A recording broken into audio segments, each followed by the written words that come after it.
What's up? What's up? Just for GJP in the house right now. I am going live. I got a few minutes before. Okay, I'm live. I'm live. So, in the background, you got my son and his mom and his mom's sister, but I do not like her at all. She just so. I mean, they all act like boys, all of them. It's so loud. It's like, and like when they come over, I'm like, hey, what's up? Two people in the house. But anyways, like when the white sister come over, it's like, just like totally just irks me.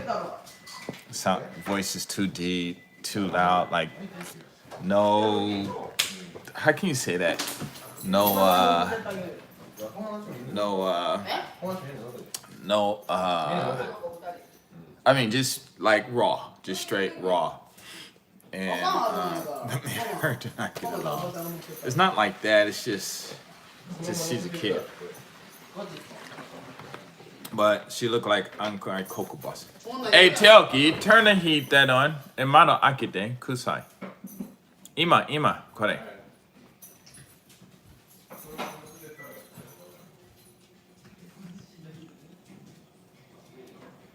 Telki, kikoeta.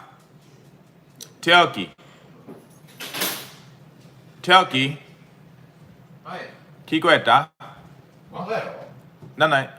No, kore. Yeah. Okay, so they smoke. Oh, what's up? Sorry about that. Anyway, they smoke, so I had to get some ventilation going on in here. I think. So if you hear that rough sound in the back, that's them talking. But anyway, today I want up. Who's up? Hey, who's in the house? If you don't mind, thumbs up and too much masculine energy. Nah, I wouldn't say that. It's just Mark. I would just say it's just irritating. You know, it's like poor people that got rich and they didn't accommodate to that. So it's like, you know how you get rich people? Hey, what's up, second person? You know how you get rich people and then they think they can just do whatever they want, say what they want and stuff like that. So they're like that. What's up, Marcus in the house? Thank you for the thumbs up. 3 people in the house. So basically, that's what it's like. And then, hey, what's up? What's up? Conditioning. And it's like they just think they can do anything. I mean, like one time I remember we went to a restaurant a long time ago, and it was a nice restaurant, and they just the loudest ones. Like, oh man, I couldn't believe it. I just wanted to get up and leave, but we only came in one car. You know, so after that, you know, I just every time I go down there, a lot of times I just take my car because I know I'm gonna get irritated and I'll leave. But it's not masculinity. That's not masculine. That's just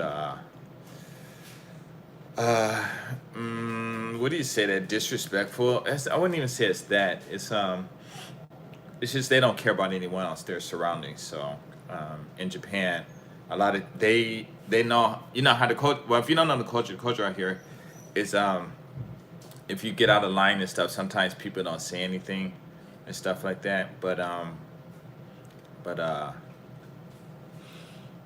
So they know that, and if somebody did say something to them, you know, you're too loud or something like that, they'll just cuss them out right there, you know. And the people not going to do anything.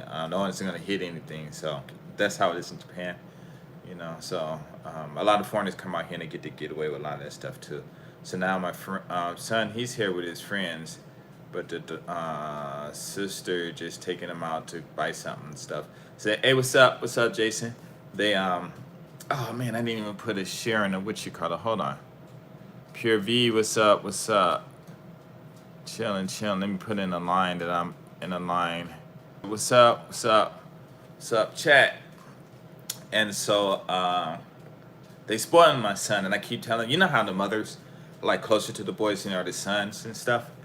And I tell him, you know, he need to be careful because what's gonna happen is they spoil him, but as soon as he gets old enough to become a man, then they're gonna come down hard on him and stuff. Or they might do that because he's like tall and he really is handsome and stuff. And his mom, it's the rest of the girls in the house, other than the kids, because all the kids are born by the black men. So my kids are the cutest, and then her daughter, oldest daughter, and then mine. But the moms and them, they're like, you know. So it's interesting, how you might have someone that don't look good and someone does look good, but the kids come out looking really cute. That's how my first set of kids were too. But let me get to communication and stuff for people in the house. So, what am I going to talk about? Communication. A lot of us have communication problems with people. Yo, everybody, and I have a lot of that too. I'm not gonna talk about mine because I think spoke about it the other day. So I just want to talk about just communicating. So, what's the number one problem in communicating? Well, I believe that the number one problem in communication is um, no one really listens to the speaker. So you know how it is when you're speaking to someone and they'll finish your question for you or your sentence for you, and that is a really not cool to that's really not cool to do.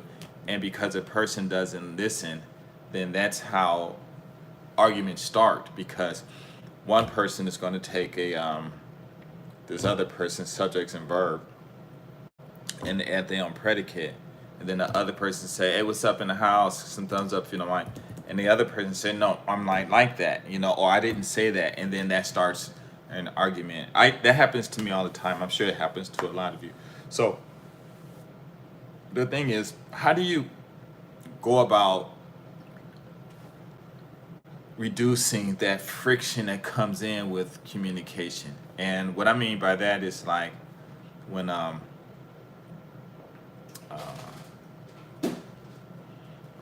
you call someone because you want to have a conversation.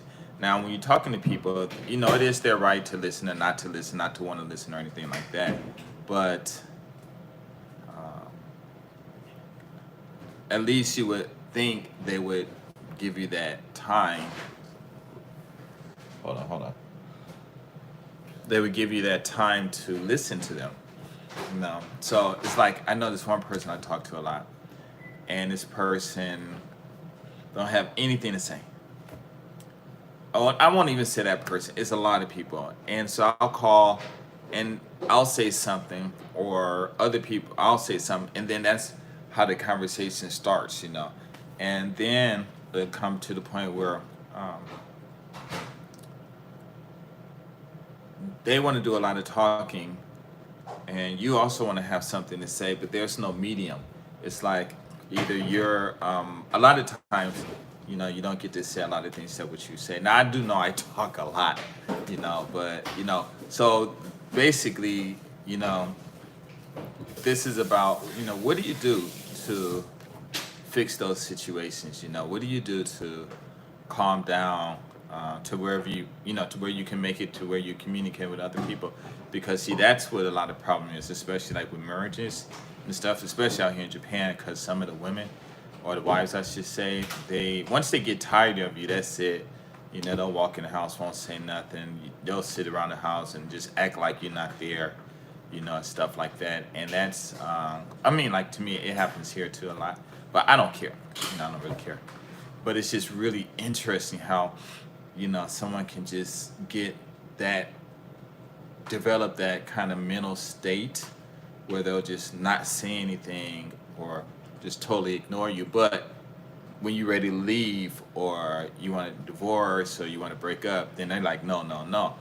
And I mean, I'll tell you the truth. I think a lot of guys who are in those sad situations, they should just break out, because you're still single, you still can go out and do things and stuff like that. And a lot of people, they get settled into the what is that? The enslavement of your mentality, I guess.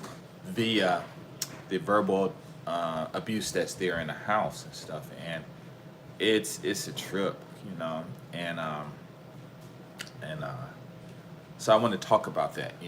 What can you do to get rid of those things and stuff like that?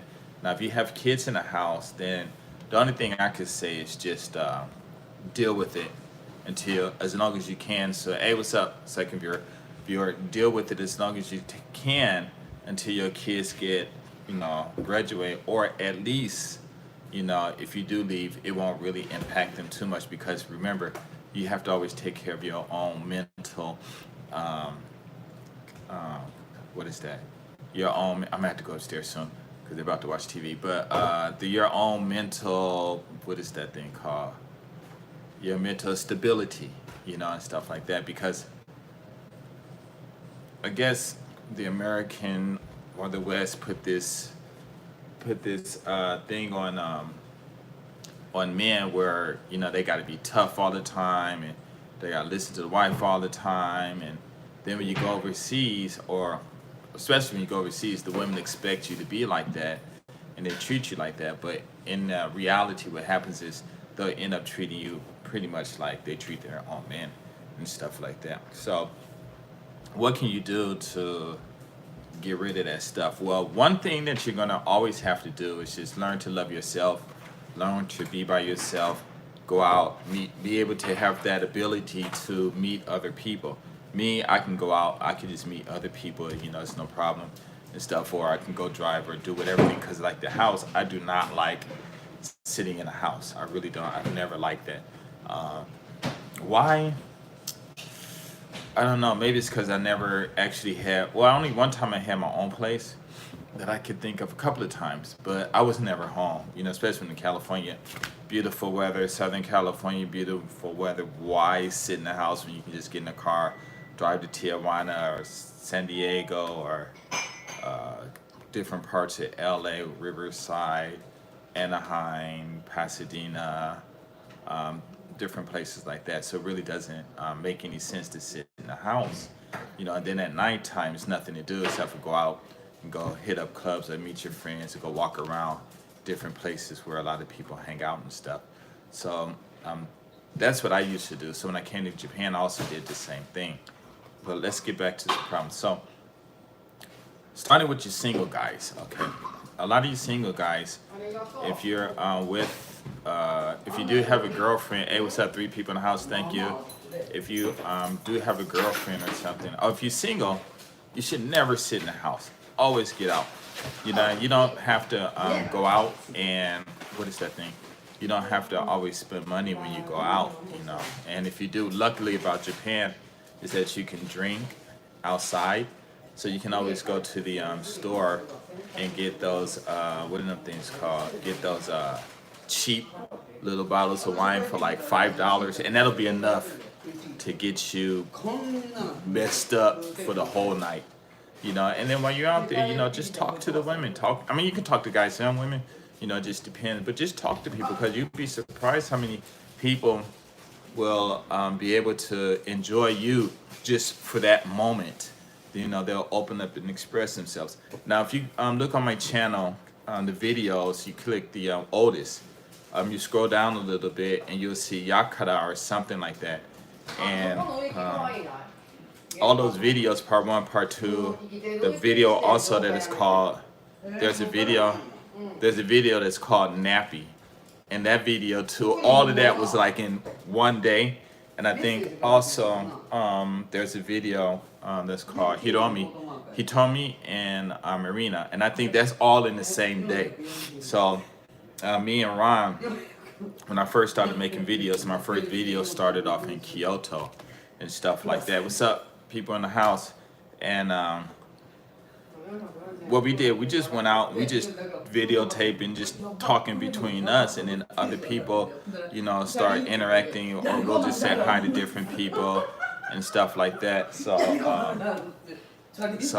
we'll interact with people, and it turned out to be a lot of fun. And then we did the part 2 in front of the, if you watched it in front of that Starbucks, it was like really fun and stuff. So basically, that's what you do. You get out, you enjoy yourself, you talk to people. If you're stressed, don't sit in the house and drink. I don't care if you're married or not, get out, go walk around. If you got a bike, ride your bike. That's why I always tell you guys, when you come to Japan, even if you get married, you always find another woman that's just a friend, someone that you can talk to, because a lot of them, hey, what's up, 5 people in the house, if you give them thumbs up, because a lot of those women, they'll let you come over to the house and stay there. Just don't touch them or nothing. As long as you're friends with them, you can go crash whenever you want. If they had kids or not, it don't matter.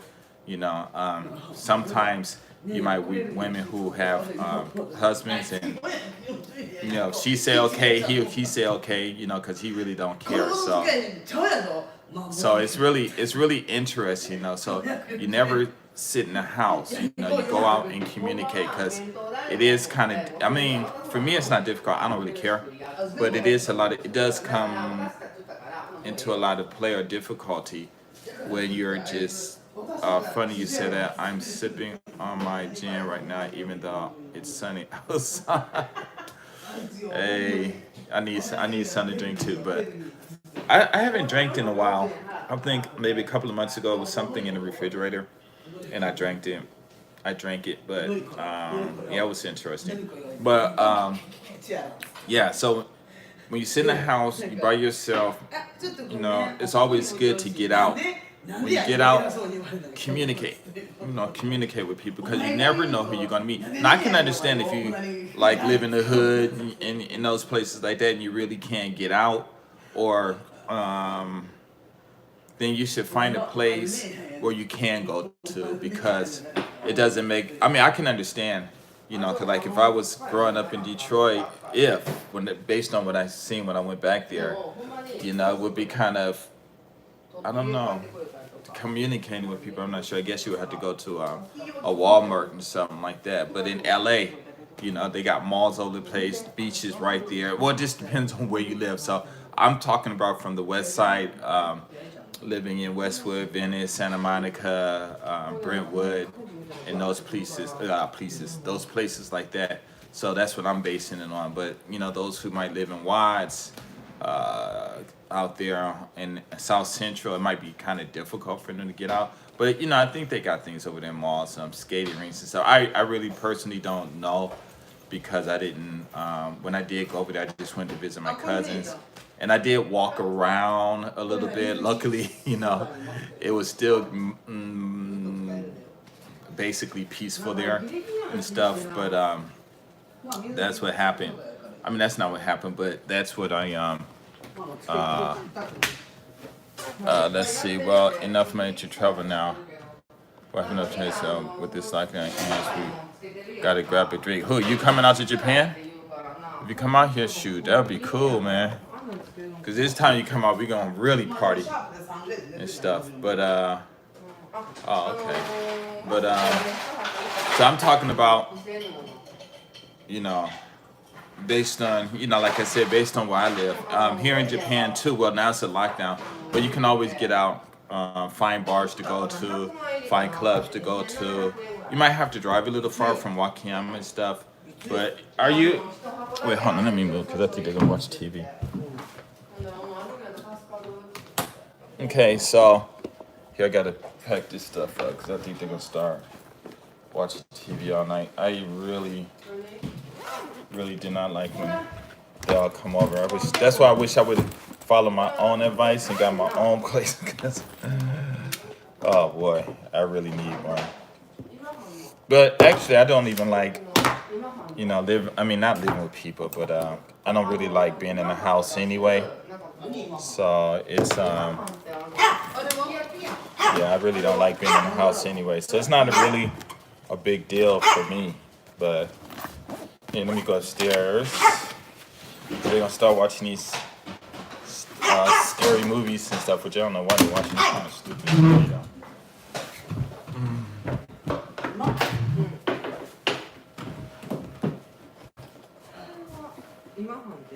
But just imagine being in a house and don't even speak to nobody. There's really nothing to say. I mean, because when you live on it for a long time, and you see where they came from and what they come to, and then especially when you have a big part of it, and then they act like they the whatever. It's like, I know you. You're not what you think you are. So it's interesting. But anyway, let's change the subject of communicating with women, because I love doing that, and it's fun for me. It really is a lot of fun. Here, let me turn on this light. Okay, let me sit down. Close the closet door. Okay. Sorry about that. So let's say communicating with women, right? So communicating with women is really easy. You know, you just gotta, you know how they say, talk to them like they're just dudes, you know? Not talk to them like they're dudes, but talk to them as though if, like you're talking to a dude. Because a lot of times, like I've said many times, a lot of the guys walk up and talk to a woman, and within 5-10 minutes, you really don't have anything to say. And then a lot of times, that that irritativeness or whatever you call it of that person, and sometimes it's for guys too. It'll come out in whoever you're talking to, and so I hear a lot of stories about different people hanging out with different people, with women, and then it gets bored and they just sit there, and both of them just met. They don't have anything to do, you know. And for me, I would just like, I'm gonna go, you know. Oh, where you going? I'm like, I don't know. Just go do something. Well, why you want to leave? I'm like, we ain't talking about nothing, ain't doing nothing. You know, you ain't trying to go to bed with me and stuff like that, or you know, make a conversation fun or anything. So, you know, I might as well leave. And so that's what I do a lot. Not a lot of times. I won't say a lot of times. Sometimes it happens. But what I do when I talk to women, though, actually, I try to, you know, suggest things to do.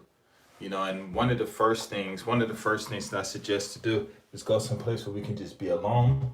You know, and it's not even about just like going to a hotel to have sex or anything like that. It's just, you know, just get off the street, let's just relax, watch TV and chat, because in the States, we bring women to our homes, you know, whether your mom is there or not, you know, depending on the age. But my mother, she never really said anything about the women I brought over. So, but, you know, I wasn't messing around with them at the house either. Well, I think I did once when I was in Venice, this one girl, but we just hugged and stuff. I don't think we kissed. I definitely no sex or anything. So I'm always like, if I'm with a woman and stuff, we go out and have fun. But once all that is over, just go sit in the house. And what do we talk about? You know what I do, and I heard this. Now, like I want to tell you guys, a lot of advice that I get, that I share, is advice that I got from my parents, my cousins who are older than me, my friends, parents who lived in the white neighborhoods. You know, of course, Detroit first. Then my white friends' parents who lived in Westwood, Bel Air, Beverly Hills, and then in Brentwood, then in Inglewood, then back to Detroit, then back to Westwood, I mean Brentwood, and then Venice, and then by the time I moved to Santa Monica, I was 19, but I was still hanging out with some older people, and you know, you still got your friends, my friends in Venice and stuff. So I got a lots and lots of advice from them, and so I just listened to it. And so whenever I was able to communicate with women, you know, I always had something interesting to say. But what I learned early, and maybe someone told me that or whatever, but what I learned early was when you're speaking to women, you need to ask them questions. Hey, what's up, fifth person? Thanks for the thumbs up. You need to ask them questions that's going to engage them so that they can do all the talking and stuff like that. And of course, you want to talk too, but it's always good to keep them excited, especially if you can control your own excitement level and stuff like that. Because sometimes I'll be with some friends, and you know, women will be there, and everyone want to talk and stuff, but you just got this one person just black with it, black, black, black, black, black, black, you know, and not even trying to, you know, talk to the women or anything like that. So that's kind of really, it's kind of really tough and stuff, but that's what I do. So communication with women, and pretty much what I'm about to talk about is just pretty much how, you know, I wouldn't necessarily say pick up a woman, but it's on that. Hey, what's up? 7 people in the house, some thumbs up. It's on that range. So let's say, for instance, now I always use my stories. I'm going to listen to it, but I need to improve my speaking. I do not initiate the talk and welcome everyone. Whoa, wait a minute. I am good at listening, but I need to improve my speaking. I do not initiate the talk much. Yeah, it's something that you really need to do because once you get used to talking to women, it's like it's interesting. Cause like I remember one time, sometimes when I was making my Do You Love Black Men videos, me and my wife, when we were on better terms, were walking around and stuff like that. And so what I would do is I would see a girl and I'd say, hey, I gotta make these videos. I'm gonna go talk to her and see if she wanna do the videos. So I'll go over there and talk to her, and I don't know, maybe I got a couple, I'm not sure. And my wife was standing there impatient and stuff. And like me, I'm always talking to people. So I got this one story that my wife told my daughter the other day. We had went to Hiroshima, went to a club, and I ended up dancing with this other lady, And I don't know what happened between us or whatever, but she was nice looking, and I wanted to dance with her, or maybe my wife was mad at me or something. But basically, I wanted to dance with her, and I said, "Hey, I'm gonna go over there and dance with this girl." So I went and me and her dancing, and she was a good dancer because my wife, she wasn't really. She is a dancer, but how some women they fake the funk in front of you and stuff like that. And so she had ended up leaving, so I left out, but luckily I did because they had these Marines who were down there, had her all surrounded, and she got like a kind of big butt, and I mean it's not like a fat butt, it's like got that 3D part to it. Hey, what's up? What's up?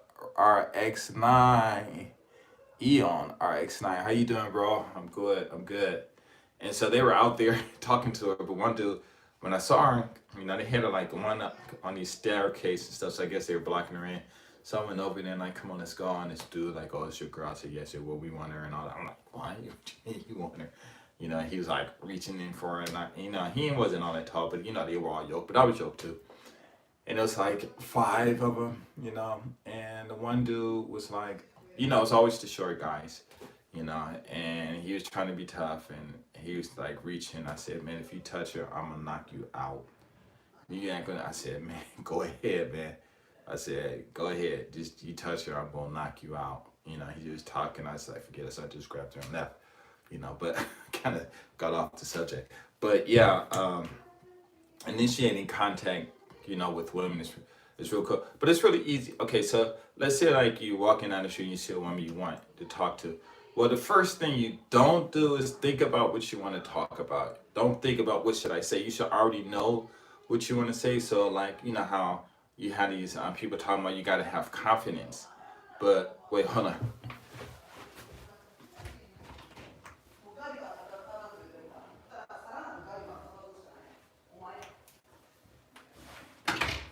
They're loud. These houses, these walls are like super thin. So if you go outside, they talk so loud you can just hear them outside. It's almost like they're outside and stuff. So you're gonna hear it in the background. It's a sister. I do not like her at all. But so how you have these what are them pickup gurus and stuff like that, and they always say you have to be competent, have confidence to talk to women. Well, you don't need confidence because confidence is a belief. It's just something that you think you can do. Just have competence, know what you want to do. So when you see a girl, what's the first thing you do? I want to hear some comments, what's the first thing you guys do when you see a girl that you like? What's the first thing you say? When you approach her, what do you say? You know, if you can, let's get this chatting going both ways and stuff. But there's a lot of things I say, a couple of times, like when I was in the, I think I said this the other day. I don't want to use it again, but when I was with me and Ryan Brown was hanging out, and we were talking and stuff, and I'm just listening to him. And if you guys saw it, this one girl was coming like, "Hey, long time, how you doing? Long time no see." And she came and hugged me and everything, and got her contact. I never contacted her because I totally forgot, And sometimes when I see the video, I just watch it and I just laugh like, "Oh my God, I can't believe I didn't call her," because they're gonna hug you like that. It's, hey, 5 thumbs up. Hey, thank you. If they're gonna call you like that, if they're gonna hug you like that, it's a wrap, you know. And what did I do?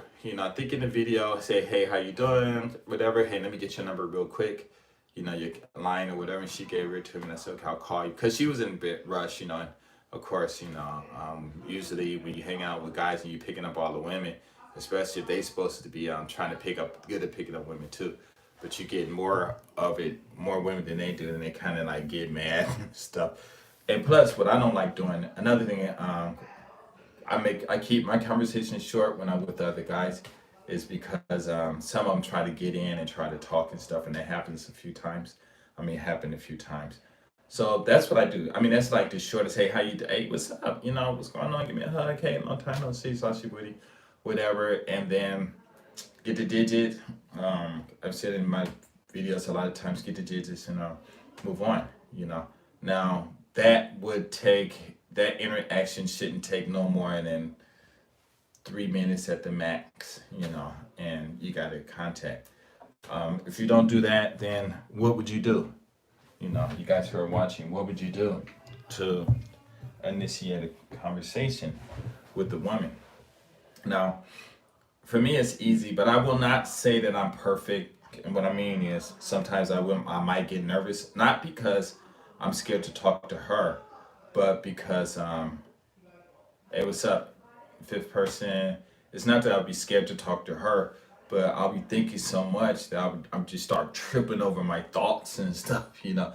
And so that's why I say it's always good to have thoughts, you know, what you want to say. So like a long time ago, I guess it was during that PUA. Well, actually, it was before they started calling it PUA. So that Rosh V, when he was out and stuff like that, during that time, well, he's still around though, but during that time and stuff, they didn't call it pickup artists and stuff like that. But it was really interesting, you know, about what a lot of people say how to get women and stuff. But what I would do, oh, and when I hello 6% in the videos, what I said was when you speak to a woman, you say how you doing. Then if she responds, you have a whole myriad of responses that you can do, a whole bunch of things that you can say. And it just depends on which one of those thousands of billions of responses that you can say that's going to turn her on or turn her off. So it's not a matter of guessing which one. You should know which one based on what you want to do, because the one thing that a lot of guys need to really be real with themselves about is, hey, when you meet a woman, if you go out and you want to meet a woman, what do you want to do? What do you want to do? Now, a lot of guys know what they want to do. A lot of women know what they want to do, but they don't know who they're going to do it with. Some people have the idea, character, or the idea of body shape or look, color, whatever, that they want to do whatever, but they don't know exactly. They got a rough whatever, you know. Of course, if it's a girl, it's a guy, or it could be a girl, whatever. I don't know. You know, people gonna do whatever they're gonna do, but it's nothing set in stone. But you know what you want to do. That should be set in stone. That should be conveyed in some way, form, or manner. And whether you're on the streets, whether you're on the bus, whether you're driving your car, because like one time I was driving in my car, and this one lady drove up. She's like 24 years old, really good looking and stuff. You know, one of those little box cars they call them. And you know, I have my Lexus and stuff, and I'm just cruising. Hey, 6%, how you doing? And you know, I just look over and look, and she looks over and look, and then something said, just talk to her, and I was like, all right, you know, I was like, let me go and you know, but you know, cause I'm like, hey, what's up, 6%? You know, I went over and hit the windows thing, lever the window came down and said, hey, how you doing? You know, she's I'm good. You know, but she's speaking in Japanese. I'm speaking in really, you know, up 7 people. I'm speaking in really easy English. And so I said, where you going? And she said, I just got off of work, so I'm going home or going to visit her friends or something like that. And I said, oh, okay. And the next thing popped in my mind was, hey, hey, let's change numbers and contacts, you know. And she's all right. And I said, follow me. So we just was on this lane. We went over here, turned the corner, went up in this convenience store parking lot, got out. We talking for about a good 5-10 minutes. She gave me her contact and everything, and she said she was gonna invite me, you know, to eat with her and her friends and stuff like that, you know. But I think she wanted me to call her first. I think I did call her, but I maybe waited, because usually when I meet a woman and I get their contact, I do not call her the next day. Matter of fact, I would forget. So But she was asking me, which was good of her, do you like eating this kind of food? Do you like going to these places and blah blah blah? So basically, she was just telling me the kind of places that her and her friends hang out. And I'm thinking it was guys and girls and stuff, but evidently they, like, she knows her friends. So can you guys hear me? Because they're like really noisy. And you guys hear that? That is like so loud. Wait, hold on. Hello. Just a little bit. Just go see that. YouTube. You want Heidi time? YouTube live. Yes. Yeah, I know. I'm joking. I told her kind of turn it down a little bit, and the sister was like, "What are you doing?" I'm like, "YouTube. You want to get it?" She said, "No, thank you." I said, "Thank you." But actually, she's cool. But when it's just me and her, she's cool. But when I'm with them one by one, except for my wife, they cool. But when they around each other, it's like they got this packed. I don't know what it is, but they still get on my nerves. And I don't work till tomorrow, and I would love to go driving right now, but there's nowhere to go. So otherwise, I'd be gone. But anyway, let's see, what was I talking about? Oh, so she was like telling me places what she likes to go with her friends and they like to do and stuff. And of course, I'm gonna be real, keep it real. I'm like, no, it's okay, it's okay. But I'm stupid. Had I said, yeah, okay, went over there, maybe got to learn a little bit more Japanese, maybe being able to smash her or her friends or whatever. So, I'll tell you the truth. I have a lot of those opportunities to really get into these groups and stuff, but I just mess them up because I'm like, no, I don't do that.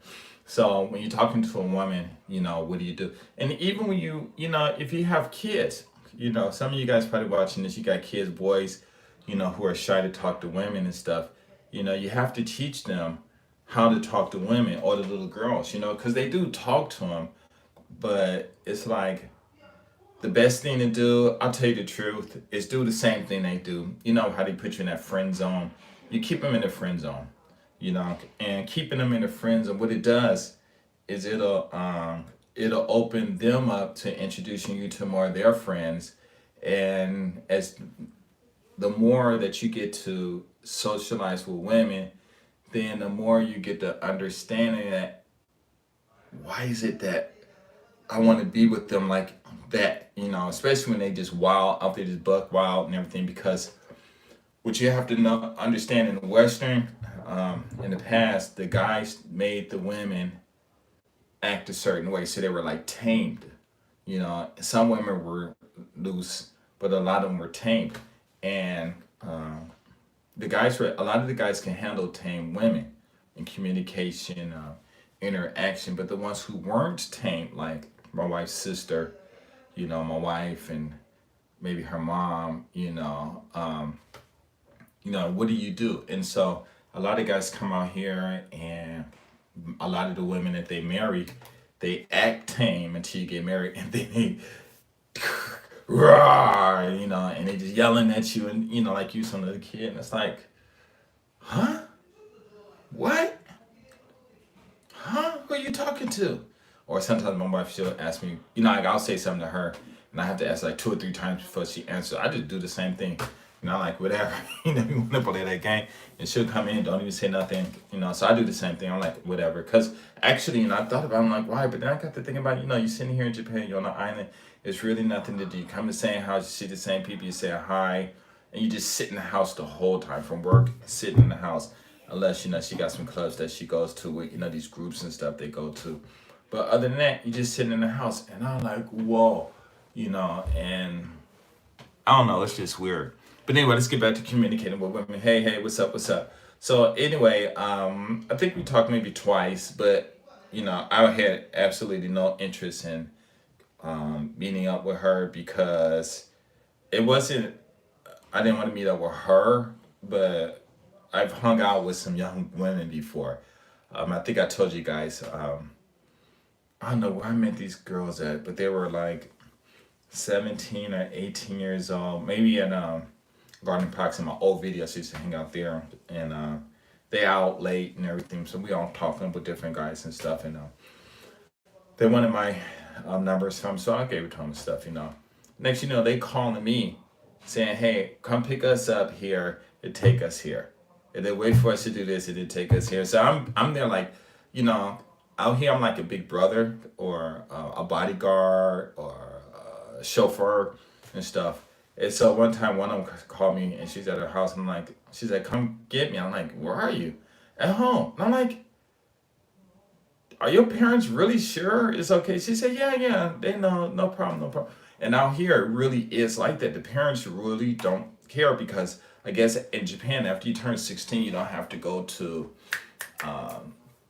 high school. You can actually move out, get you a job, get your own place, and you'll be just like an adult. So one time they asked me to take them to karaoke. And so I took them to karaoke, and we just talk. They just ask me. I don't touch them kids or nothing. Just like in my videos, all those girls that I asked, "Do you love black men?" I didn't nothing with any of them. And except for one I did go on a date with. Well, I wouldn't say go on a date, but one of my viewers said, "Hey, would I ever see her again? Did I ever see her?" And I was like, "No, because I didn't get her number." And this was that video that was called "Do You Love Do You Love White Men, Black and White Men," or something like that, with my friend G Money in it. And I thought she said she was 26, but in the video, and when I went back and watched it again, she said she was 16. But she gave me her number and everything. And said she was working at some bar or someplace, and she wanted me to go there and stuff like that. And so the guy said, "Hey, did you ever cook up with her?" I'm like, "No, whatever, And so when I've been back, he said she gave me her number, and I said, "Even if she did, I wouldn't know what her name or anything." And he said, "No, she said her name in there." So I went and looked, and I had called her, and we went out and stuff. And she had got really thin, so pretty, but she lived right in the center of Osaka in these real nice tall buildings. Lived there by herself. She came out. I mean, she was decked out. And I hadn't seen her. Glad you added that part. I was like, "Come on, just don't be on the R and Kelly shit." But yeah, there are some good stories to listen to. Okay, you gotta get. Oh yeah, we can hear you. And okay, thank you. Okay, can hear you. You're fine. Hey, bro. Okay, cool. I didn't even see those pop up. But so we had. She came out. She was thin, looking good. She had money. You can tell she had money.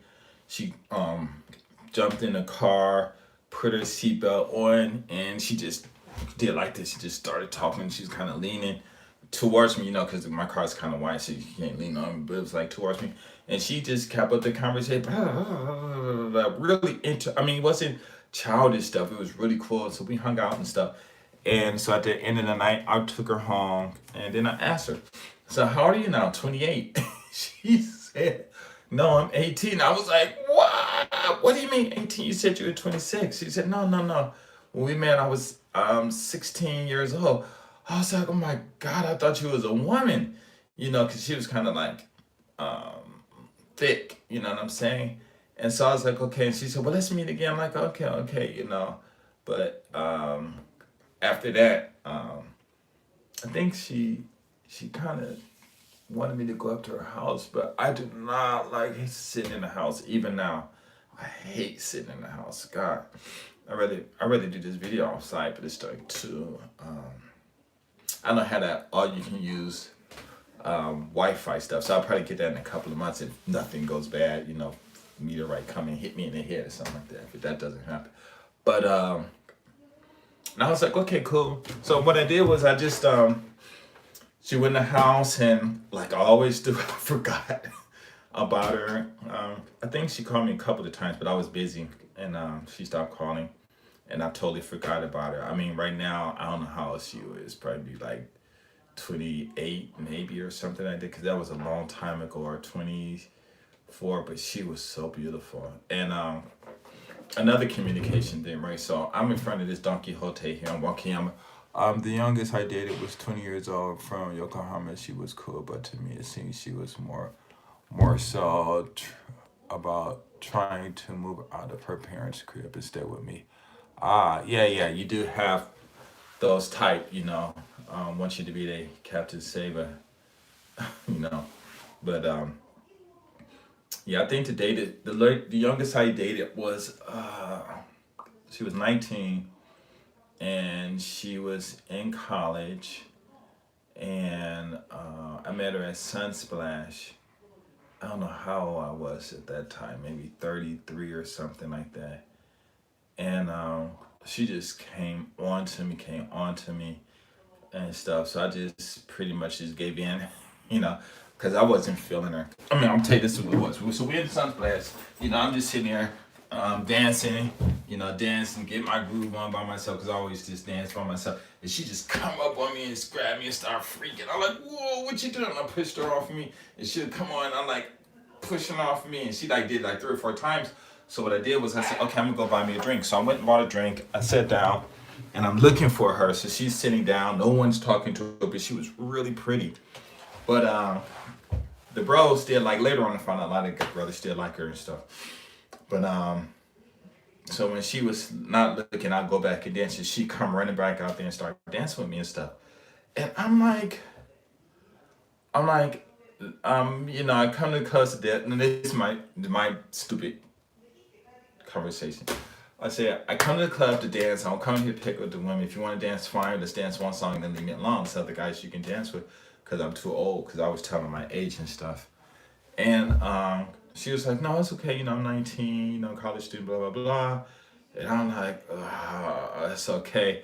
But she was persistent, and so yeah, I couldn't buy her a drink or whatever. But bought us some juice or whatever. And next thing you know, we just started dating and stuff. Well, I wouldn't say dating. She would always come down to my house and things would happen. But I told her about. She's in one of my old videos. I told you about the condom event and stuff. So that was her. But then it was another bro who was out here and kind of famous. You guys might know him. He's back at home now. But me and her was at his place and we were talking outside his bar, and he came in and he came out and asked her was she okay. And then we were dating at the time. I'm like, why would you be so rude like that? Because I know him. Why would he be so rude like that? And I said something to him about it. He said, well, she's my friend, and if I if I find out you doing something, I'm gonna have to give you the beat down.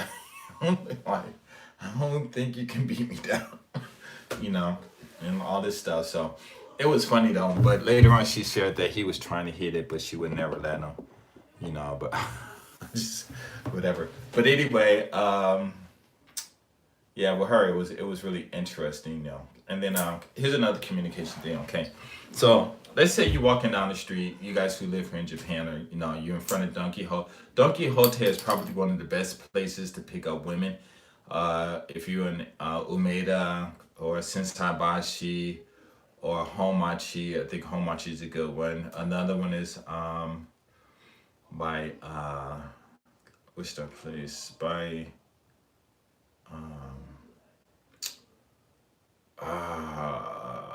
it's by this one street that we would go to the Nanko, the south port, and they have a really big one. So if you go in front of the big ones, and well, that one is kind of difficult because the people park inside. But the other ones, people walk in, and you just hang out in front, get a little brewski, old English, whatever you want to drink, and the girls walk in, and you're like, what are you gonna do? You know what I'm saying? So me and Das and this other guy, in my videos, so the three guys, me and these other three guys, these other two guys, always talking stuff. We go hang out in front of them, and it's really cool because you get to see the different people you don't see. The young women, the older women, the older ladies and stuff. I can't say oh because I'm old, but you get to see them. And a few things happen. Like one time I was there by myself, and I was just sitting outside in this young girl came. I want to say young lady came out. I don't know. She looked like she's like 20, 21, kind of short, thin, and she looked definitely lonely. So I said, "Hey, I don't know about you, but except for a few occasions, these below 21 girls do not know how to give it right. So I never look at those girls." Ah, okay. I am actually, believe it or not, eight people in the house. When I go out and I meet women, especially at a club, I don't meet them to. Actually, like I said, I just go to clubs and just have fun by myself and dance. And I do not go to clubs to pick up women. A lot of guys who go out with me will know this. We go out and I'll try to get women for them, but I don't necessarily try to pick them up. I'm in the club by myself. I mean, I'm just with them, and the women come to me. And I'm the oldest one, and I'm with these young cats, but the women come over to me. So, like, what's up? But the reason I like talking to, well, it's not like I like talking to younger women. I actually like talking to women older than I am. But I'll talk to them because it's just a communication thing. You never know. It could be business thing, English. You never know. Hey, what's up? 9 people in the house, 6 thumbs up. I never know who. Hey, what's up? Nadu, nadu, nadu. What? You get women for guys? Yeah, man. You can't see, man. Man, come on, man. All the women that were around you, you know who got them for you? Some Japanese dude. But he was like calling them over, telling like you were Suge Knight and stuff. That was, I swear I always think about that, man. You used to sitting up there next to that bar cart with your cigar. You had like two women on this side, two women on this guy's side, you know. It was funny because all the other bros from Africa, the bros from America, they're trying to pick up all the women. You ain't doing nothing. This Japanese guy just bringing women to you. That was so cool. But yeah, I do that. I when I go to clubs, I try to get the guys to get women for them because it's easy. I mean, it's really easy for me to just get a girl and stuff, But I've been like that bar. What's that bar called? The Hub in Sensabashi, and I went there with a friend, and he was in there, trying to mac and telling me how to pick up women. I'm looking at him like, who are you? This is telling me. So it was this one Japanese girl he met in there, and he was talking to her. And light skinned dude, a little short than I am, but light skinned dude, really handsome guy, shouldn't have no problem picking up women, Maybe I had some hair, maybe dreads, whatever, I don't know. And she said, he was talking to her, and she said, hey, hey, hey, hold a minute, wait a minute. And then she, y'all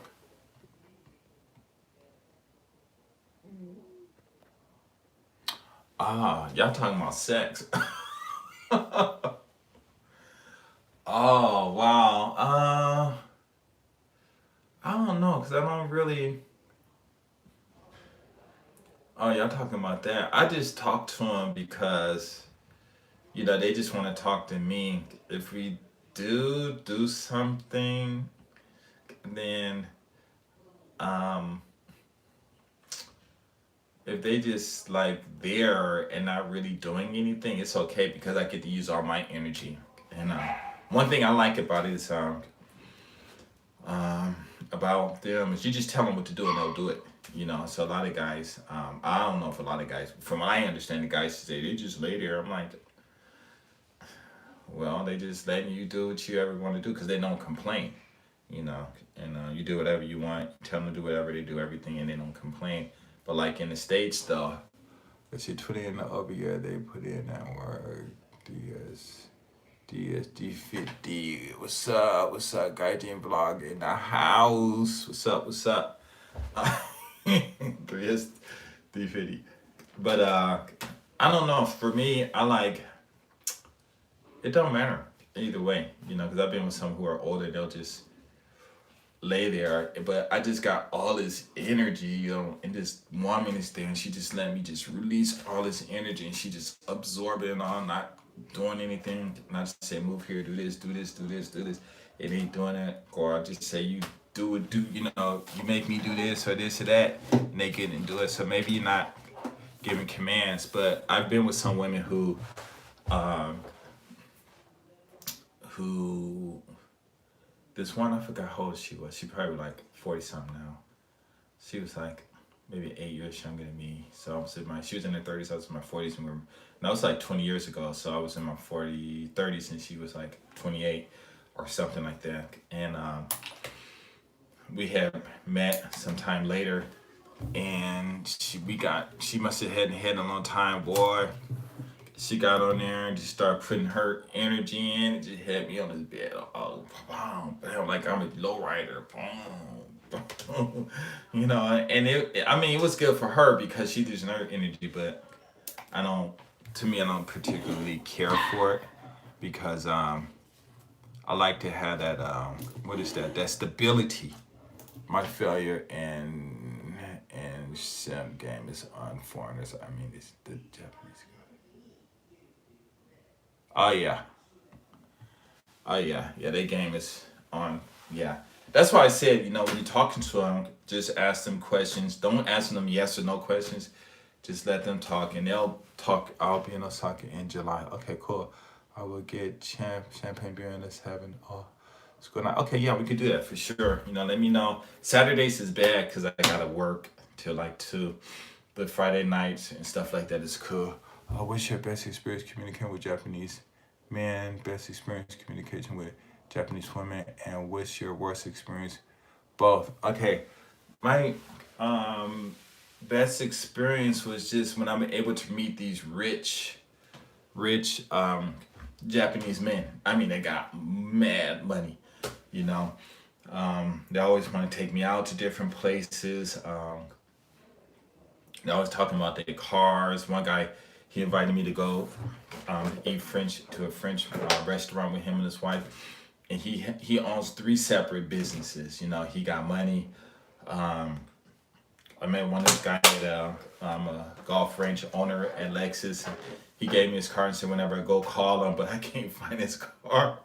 And I'm like, I know where the place is at, but they're not gonna give me his number. I mean, he gave me his number and everything. I gotta look for it, And so I get a lot of good experience with guys. The worst experience I had with Japanese young guys was when this guy came up and vomited on my clothes. And I was like, hey, but he was a kid, and I said, okay, I gotta take this for the hood because I know I did some crazy stuff too when I was young. But for the older guy, I think one of the worst experiences was when this one Japanese girl asked me to go to this dinner, and it was her and these 6 people, 6 family, and it was him, and he thought we were dating or something, and he just assumed and started talking about how he wouldn't have his daughter marrying a foreign person, and so I went off on him, and I said, well, you're a lie, you wouldn't let your daughter marry anybody unless you liked them, and then we got into it, I was nice to him, and then I just told him. I just told him this because everybody was like shocked, because they're expecting, because he's like the boss, I mean, not the boss in them, but the head hacho or whatever of that group. And so when I'm going back at him, they were kind of like shocked, so no one didn't say anything, just me and him going back. And I just finally told him, I said, the solution that you need to do is you need to marry that guy who you want your daughter to marry and let her marry who she wants to marry, and then y'all be happy. And when I said that, because I said they're Japanese, and everybody, 11 people in the house, everyone bursting into laughter, and he got mad. And then he tried to assert his age, and I'm like, yo, how old are you? And I'm like 5, 6 years older than him, but I look like 10, 15 years younger than he did, and he went from like this, like I'm the man, to like this, that quick. But I'm not there to assert my authority. So when he calmed down, when he found out my age, he calmed way down. His whole attitude changed and everything. And I said, hey, hey, I'm a foreigner. You Japanese, you have to still be the boss, head hacho, whatever you are to these people, ignore me because we're never going to meet again. And he said, no, I want to meet again and give me your number and let's go out and blah, blah, blah. And I'm like, no, no. But I could sit there and be proud and say, yes, man, I offer not to do that. But I don't know how much money this guy had. I don't know what kind of business he had. So actually, by doing that, from the being cool standpoint, yeah, it was cool. But for the future, you know what I'm saying? For the future, I could have messed up. And I do that a lot. I know I meet a lot of people that got money. Like, this one person lived like around the block. His house cost 1 uh, that's shogi. I have no idea what that means. But I always saw his car. So one day we was going to Shirahaman and I seen him. And I said, hey, you such and such and such. He said, yeah. So we talking, trading numbers and everything. It took me over a decade living here to understand that. Okay, you gotta tell me what it's understand, what to understand. What was to understand? Shout out 10 viewers. Yeah, gosh, dropped down to 9. But I think once I hit the max of 17. So when I do talk to people out here, sometimes I do have to push them back and say, hey, I am not Japanese, you know. And the typical Japanese mindset is based around the game of shogi. That typical American game is okay. I'm gonna tell you something, maybe, but how do you meet Japanese women? I realized that nine are nowhere to be seen in Tokyo public trains. Why they are all riding in Japanese ballers whose drive the brings least respect to those spitting and hustling gang. Yeah, I guess that's true. Now, if you want to see them, you got to go into the department stores. The name brand department stores and stuff, because they're gonna be there, and even if they're with a guy or not, and they looking, just say hi, and she'll let you know. Just say hi, how you doing? Walk over, say, hey, what's up? You got your business card? Let me teach you English. Say hi to the guy. Like one time, I know I told this story a bunch of times in my old videos. I was at a Toys R Us, and there were these 3 Japanese ladies, all women. They were fine, and I was with my son, and they're with their husbands, and the husbands pushing the babies, and they were handsome dudes. I mean, it's rare that you see a handsome Japanese guy and a beautiful Japanese. So it was like all 3 of those couples.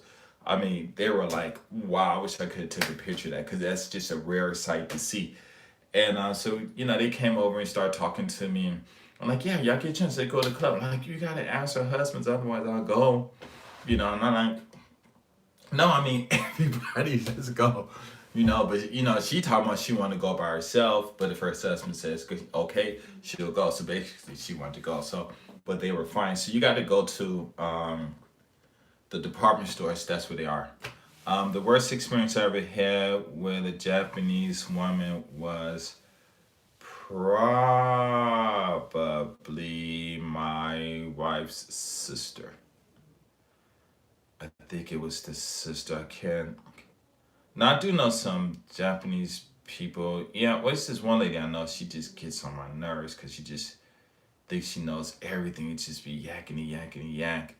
But you need to get that Japanese where I focus on what's in front of them, like on the anti-break. I'm gonna tell you the truth. What you're saying and what you guys are saying is kind of true, but I think that's something foreigners made up, and they don't understand. These women, they gotta play their role, just like you a Mac. Like when me and Pure V went to that club, you know what I'm saying? I don't know how he is in person, but he was in there, he just sitting there chilling. I'm sitting there with my tall, crazy butt dancing all over the place like a monkey swinging on trees and stuff. Ghost. Yeah. And I'm just dancing. I'm just constantly dancing and running around. Where you at? Talking and stuff. And he just sitting there chilling and stuff. You know what I'm saying? So,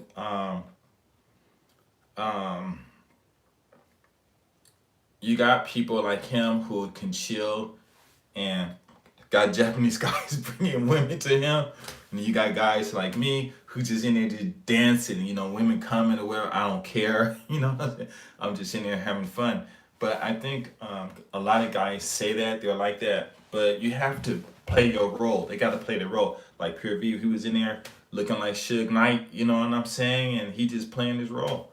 He ain't no Suge Knight. but he just playing his role, just chilling, being him. And it was just whatever it was about his vibe made this one Japanese guy just bringing these women. He must have brought at least 10 to him, And I'm like, yo, man, get the numbers, But he just playing his role, And a lot of these women, they got to play their role, It's like, how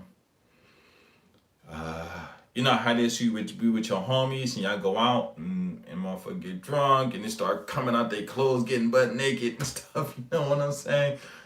So, hey, it's their game because you gotta remember one thing.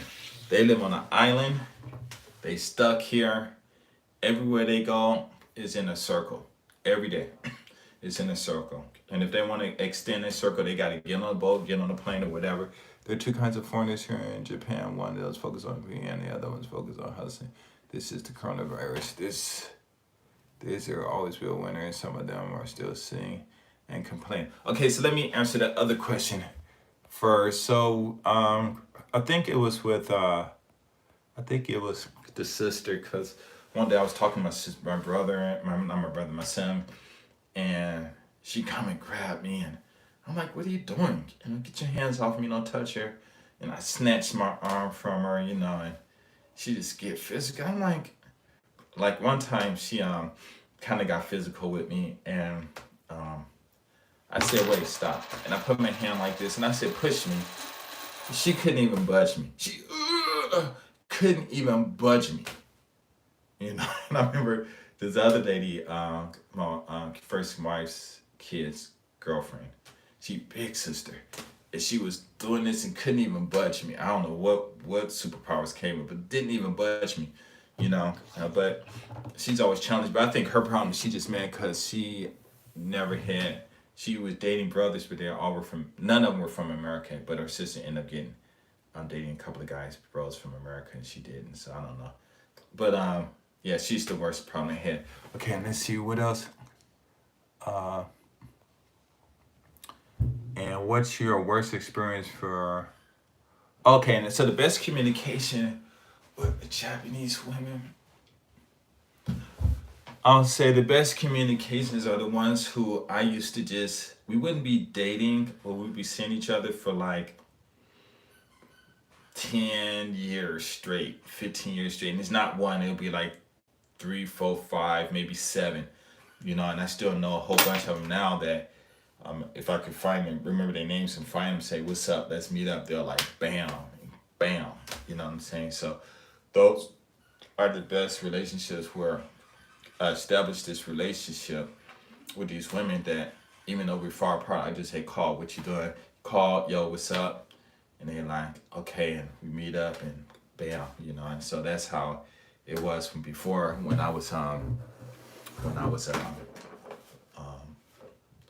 in Nagoya, and right before I got married and stuff like that, so, and then that one person, my video, Kishiwada Meg, we still talk sometimes, she real cool person, but yeah, those are the best ones, the ones where you can just maintain that long relationship and stuff. Hold on. Okay, so I don't know what shogi is about, but I'm gonna tell you something about the game of chess. And I know I might get some heat over this, but this is the truth. When you read, one day I was reading the game of chess, and it didn't hit me until I was playing chess when I was 8 years. I think my aunt taught me, Aunt Carol, and she taught me how to play. Let's see what else. She taught me how to play. When I think I was 20, I bought my first chessboard. The ones that could move. Well, I don't know if they sell them around there. I'm sure they did, but in Westwood they did. There's always ways to make money, even resisting your imagination grind. Yeah, it is true. What's up, 90 badass? On the shocking reaction we've gotten from this Japanese girl that I asked which you like better, black or white. Man. Okay, so private, so he came out. He's a white dude, and I met him when he first came out here. And as soon as we met up, I spit the game to him straight up. Said, "Hey, listen, if you love your wife, don't mess around with them. If this is what you do, this is what they gonna do." So he got an interesting story. So he's younger than I am, but he's taller than really strong dude, and really kind of crazy in a way, but wild, but it's good to be like that, especially in Japan. And they really kind, And so I remember one day we were we were driving in our car, and he was a little drunk or something, and he said something that was so funny. If it's okay if I can say it, let me know, because I'm not gonna say it. She said, but anyway, we're in Tennoji, and so we saw this one Japanese lady walking. She was like maybe 28, maybe between 28 and 32, but she was fine. And me and him walking day and night, he day, I'm night, we just there. And so I don't know how we started talking to her. Okay, I'll tell him. I don't know how we started talking to her, but I don't know. I think he asked her, "Who do you like, black or white men?" She said, "Blight." Blight, black and white men. And we looked, we was like, oh, because, I was had my camera, but I didn't take it. That would have been like the perfect, because I think she lived in Tanabe or something like that. And she was a hairdresser. And I think she was probably single. Beautiful. But when she said blight, we were like, whoa, that fucked us up, man. He had to go get a drink, and we just went and sat down. Like, wow, that was like so unexpectedly, so unexpected. So anyway, so we driving, and we went to this reggae bar. I know this bar. And so I think we were either coming back or going home. He asked me this crazy question. He said, "What would you do if I hit you?"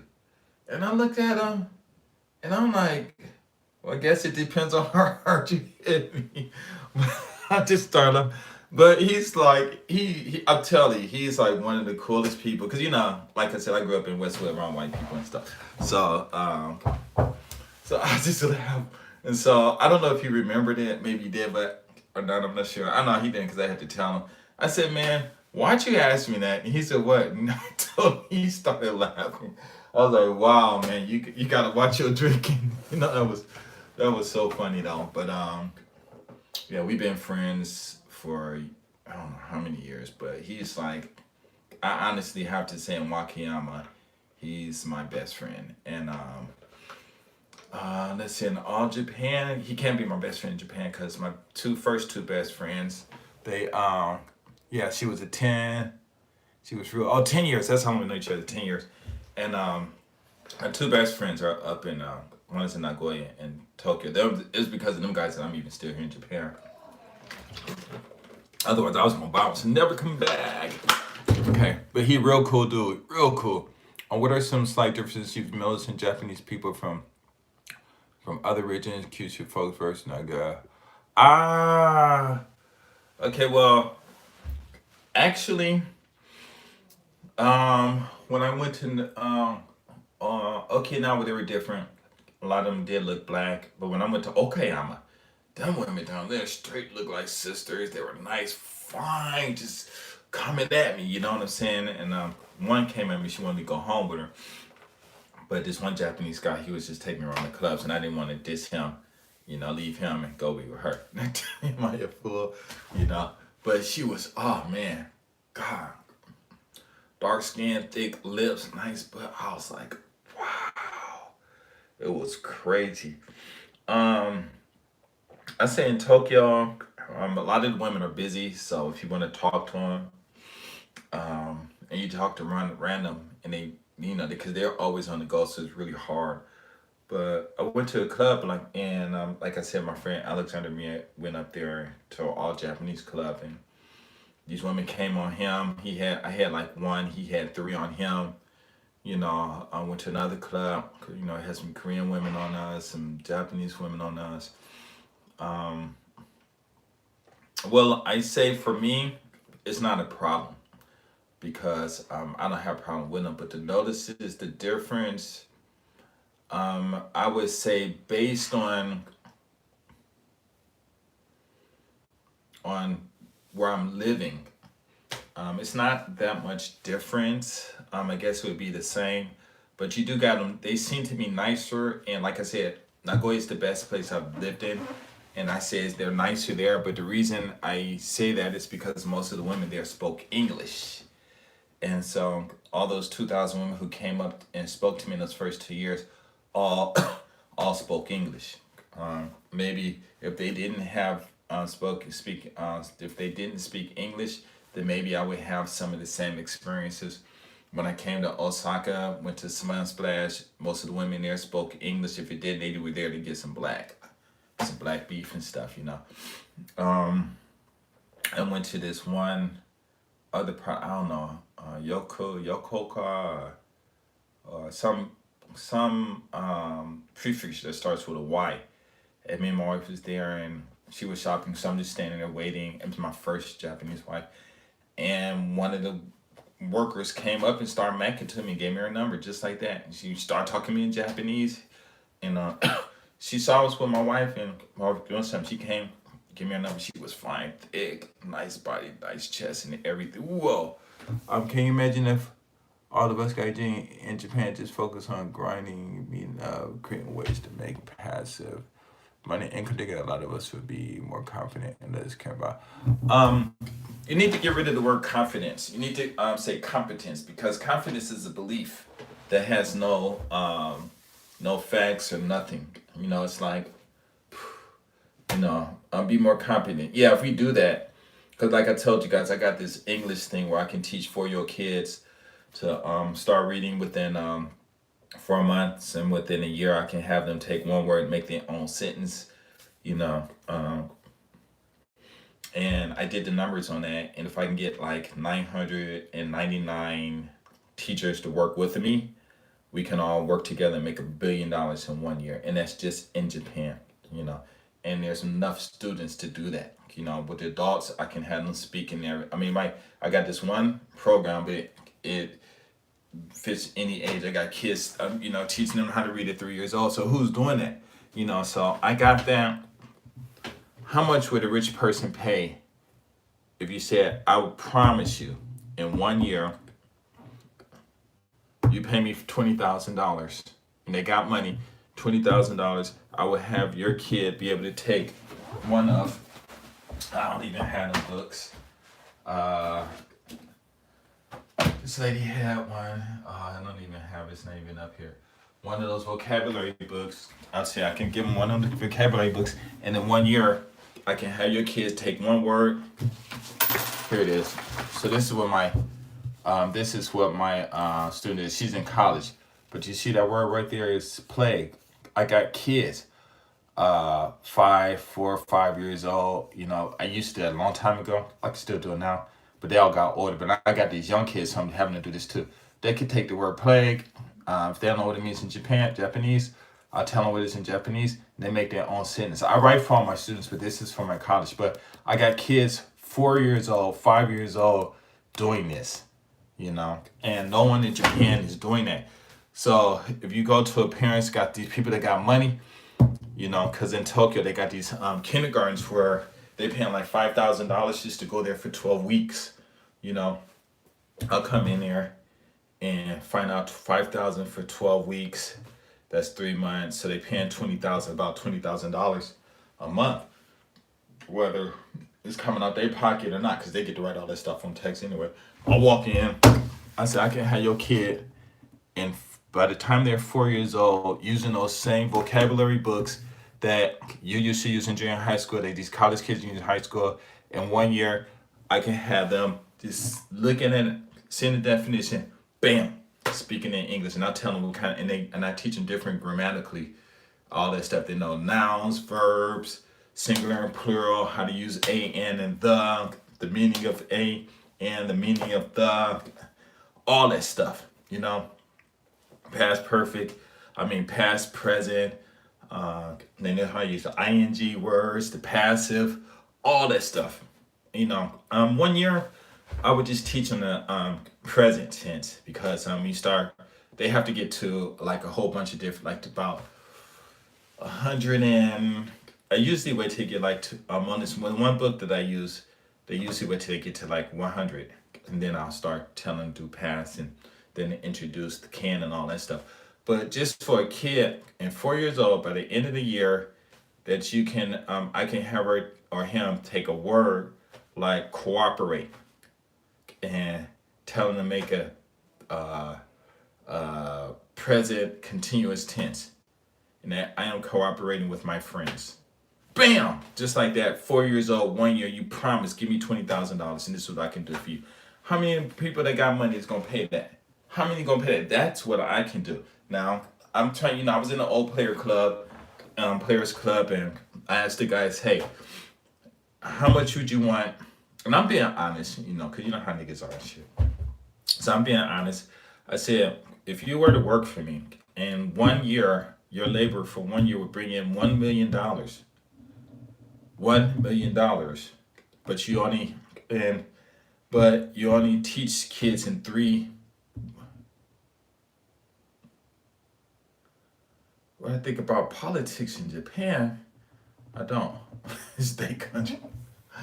They don't do what they want to do. They just, you just got these people who got this money and they got their stocks and whatever. And I guess because people think they got money, they know how to run a country, so I really don't get involved in that stuff.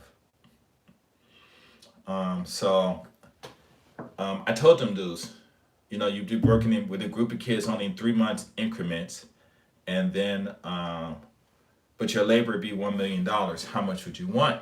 Would $50,000 a month or $100,000 a month just teaching English? So, or like every 3 months you get $30,000. So that's times what's $120,000 a year teaching English. Them dudes said, they said, man, why would I work for you and my labor would be $1 million and then you're only gonna give me $120,000? I'll just take your lesson and go off and do my own things.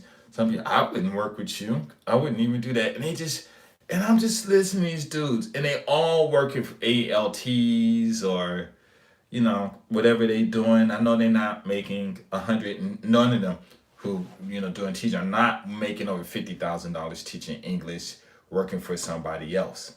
Even if you're making 4,000, that's 4,000 times 12, that's what, $48,000. If you're making 5,000, that's $60,000, but you still busting your butt. You got paying taxes, and all that stuff. And so right there, I said, okay, fine. So I left it alone. But when I asked the white dudes, not one of them said, I'll take your lesson. Even if they were to do it, not one of them said, I wouldn't work for you. Not one of them. They all say, they said, when you're ready, let us know. One dude was like, man, if you just give me $80,000, I'm good to go. Because they don't want to mess with the taxes and stuff. And I'm like, why is it these, always talking about this black power stuff. When you talking about communicate, this is communication, still talking about communication. And you can't communicate with bros to get together, because if I was to get 999 bros to do that, and we all making $1 million, all of our labor, plus me, that's 1,000, all in 1 year, making that $1 million, 1,000 of us, that's $1 billion. So basically, these bros told me is they don't even have enough patience to work with me for 1 year, and we can try to get close as we can, get many brothers we can. However brothers we gonna have. If we got 20 brothers, that's gonna be $20 million. Come on, with $20 million, we can have fun with that money. I ain't gotta give all y'all $1 million. Take that money, pay y'all a nice salary, take that money, invest, and then you would get stocks, earn stocks and stuff. That's what, the white people doing. They might make $1 million, but they still got these stock options or whatever. That's what I would be thinking, because a friend of mine, he had this one company called Wisdom 21, and he had some bros he had problems with. And a couple of, some people went out and did their own, but they couldn't do what he did and got as big as he did because they didn't know the process. You can look at it and try to imitate it, but you're not going to be the same thing. No one was making the money he was making, and eventually the English thing dropped. So yeah, it's difficult. Yeah, but like you said, if we could work together, that would be cool. But not too many brothers trying to hear that. And as far as I'm concerned, as far as I'm concerned, I think, and I know it's gonna be fucked up to say, but dealing with all the brothers who I've dealt with, I am, I would be more, um, it would behoove me to work with white people instead of working with bros. And I've had bros who I help, to some serious situations, a few of them. And they say, you help me with this, and when I get this money, I'm going to do this. A lot of them, I'm going to give you this money, I'm going to give you this money. And I help them, nothing. You know what I'm saying? And I'm like, wow. And sometimes I'm thinking like to myself, man, you know, it would be just nice if I would just, let me just see this dude suffer. But I didn't, because the last time I didn't help somebody, he ended up killing his family, this white dude in the military. But it wasn't I didn't want to help, but my supervisor said if you find out I'm still helping people, giving them advice and stuff, that he was going to write me up. And my piff was already that thick, so he asked him to help me, and I said, I'm sorry, because I was thinking about my future. Next thing you know, we got, they said that he killed his whole family. His daughter just got his scholarship to Arizona University, and it was real sad. And everybody come, what did you say to him? I said, I didn't say anything. And I didn't even know who he was. I don't, because I don't remember people's names. They had to tell me who he was. They remember the old man, white man who always played with us and sat on the same side of the gym, and he was always talking to you. I was like, oh my God. And then when they told me who his daughter was, and I was like, oh my God, I was like almost crying. And then that staff sergeant who told me that man, oh man, I can't even tell you what I started thinking. But so ever since then, I just help people, because I already know who's lying. Nobody, if you got a problem and people, I mean, it's even in the family too, you get help, and oh, thank you, I'll do this. And then it's like, whatever, man. I got a lot of paying forward to do, so that's why I don't even complain. Let's see, there's a lot of scrubs out there. Yep. That's how it be, Sally, if an OG is trying to give you some game, sit down and listen and learn something that's messed up. But yeah, it's natural selection. Weeding out the weak. Yeah, it is. Honestly, that's what I'm telling you. Man, you should have so much stuff to offer. You have so much with these dudes here want a real game. They gotta help you. They help donate to you for your time, money. Man, I'm gonna tell you something, and that is true. Let's see, G-Vlog. Okay, thank you. I learned a long time ago and still learn. Just listen again and again every once in a while. Don't expect you from a person, folks on there. Just don't expect. I don't expect no more. Lesson. Ooh, you need to. I learned a long time ago, and I still learn that lesson again. Okay, and again every time. And I don't expect you from. Yeah. Like I said, I grew up a really cool. I learned that lesson a long time ago. I learned when I came from Detroit. I don't know if we were rich or not, but I moved into West. We were right across the street from UCLA. Went to this school, Bellagio Road Elementary School up in Bel Air. I walked into class. The teacher's first thing she said, "Do you want to be the president of the class?"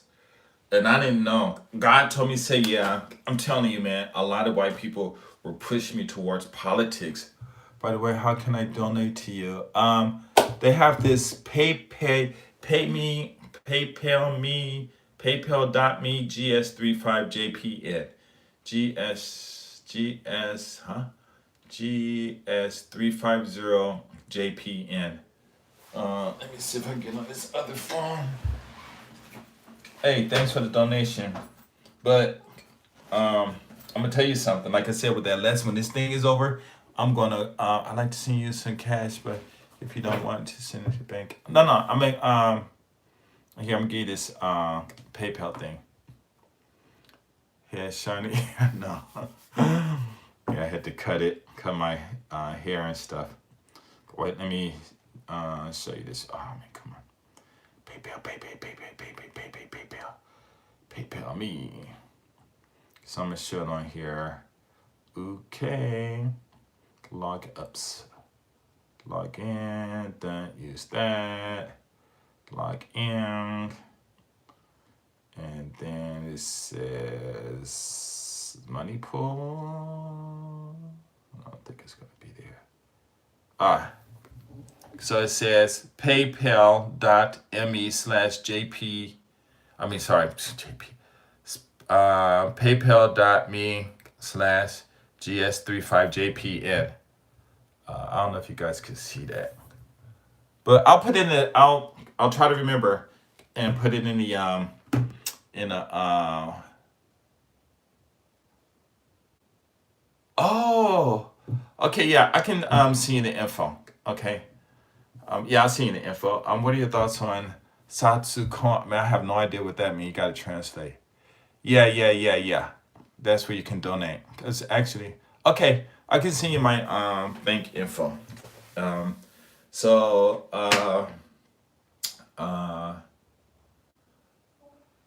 so hit me up on Gmail, gs35jpn at gmail.com.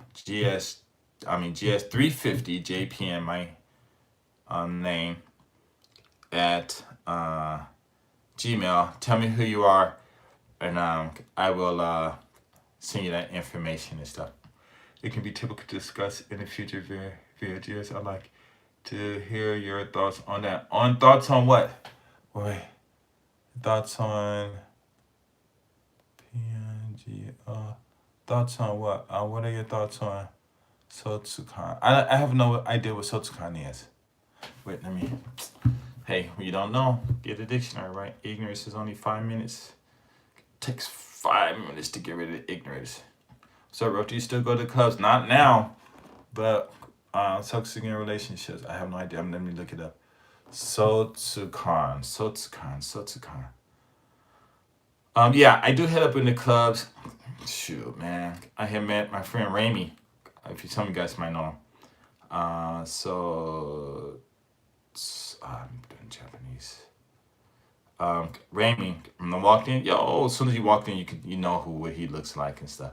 Sotsukan.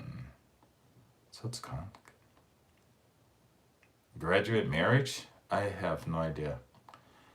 Sotsukan graduate. People who, I have no idea. You're gonna have to explain it to me because it's not coming out in Japanese when you come back to the Players Club. When you're coming back to the Players Club, I made another Players Club, and I made another one. If you're in the Players Club, it's not mine, and but I made another one. If you want to join, you can, but you got to promise not to invite anyone because when will you do your next driving talk? Let's see, what's today? I can do some tomorrow. I'll do it tomorrow. Actually, I did make one the other day, but it sounded like I was bitching and stuff, so I just I'll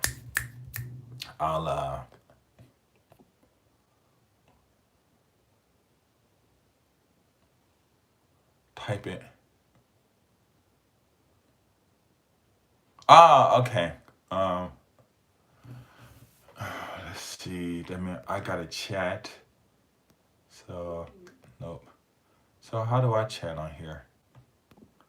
I don't know how to chat. Oh, let me look at my other. See, I got 2 of these now. I got to go in here and go find my YouTube channel and then go live.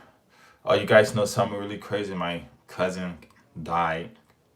Rest in peace. She's a real cool cousin. It was them. It was her and her husband that made it possible for me and my mom and my family to even come to LA from Detroit. And she passed this week. And guess who delivered the flowers to her? My first wife. She does that dash drive or whatever it is. And she delivered it. And she remembered the name. She hadn't seen them in like over 20-something years. Maybe 27 years. And she asked me, do you know such and such? I'm like, yeah, I delivered. I was like, what? And I called the family, contacted the family, and they said it was her. I was like, oh my God. That is like so weird.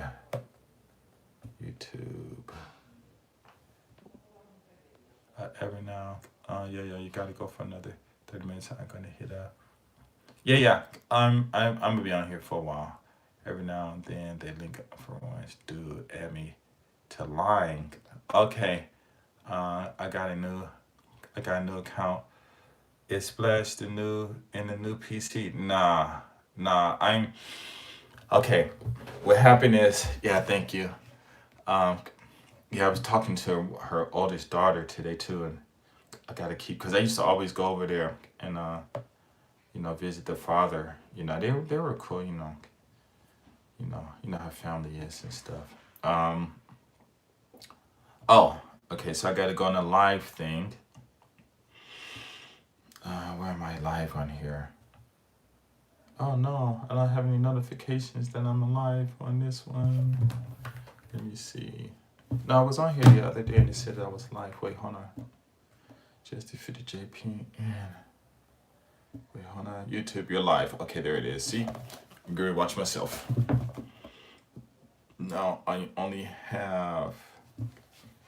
Wait, hold on. I gotta charge my phone up because the battery is going dead. You guys gonna have. Here it is. The charger. Coolness on the side. So it's funny. I'm sitting here watching myself like 10 seconds behind doing this. Okay, so my G, okay, no. Let's see, GS350JPN, JPN at gmail.com.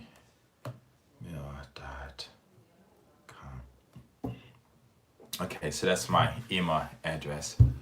Okay, ooh, I got a king hat. What is that supposed to mean?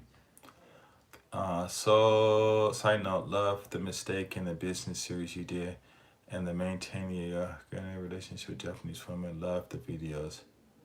FR, you gave a lot of advice in those videos. Yeah. Oh, man. I think somebody told me that you're still pushing it. Yeah. It's but yeah, but now it's like when I drive, it's kind of like making this noise because I put these new shocks on it. So I'm gonna go down there and because they kind of pissed me off because I told them to put the shocks on and they're like one guy he thought he didn't know I was a Lexus owner. He was charging me 700, so a friend said he'll do it for 2. And so I let him do it anyway, because I probably he needed the money. But I need to go back down to Lexus and tell him to take it off and put it back on. This Henry helped me out a lot. Oh, you're welcome. So I need to go back down there and what we're talking about tonight. You're supposed to be talking about communication.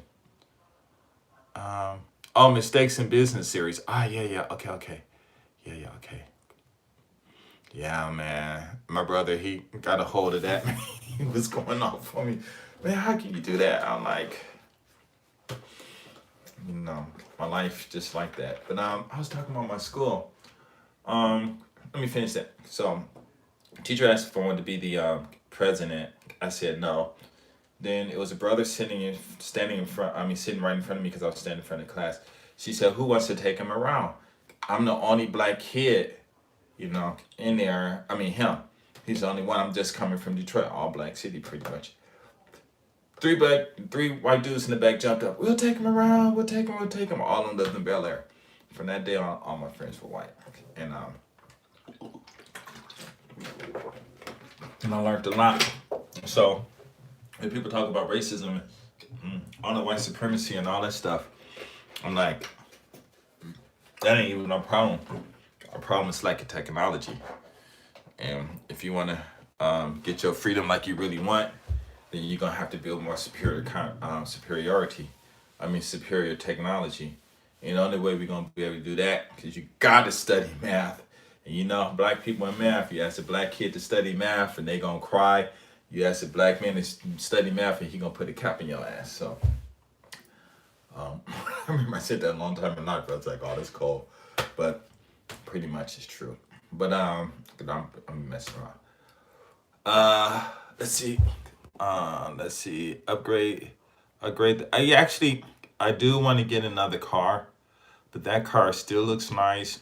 I gotta take the Lexus and tell them to take them things off and put them back on and see what happens after that.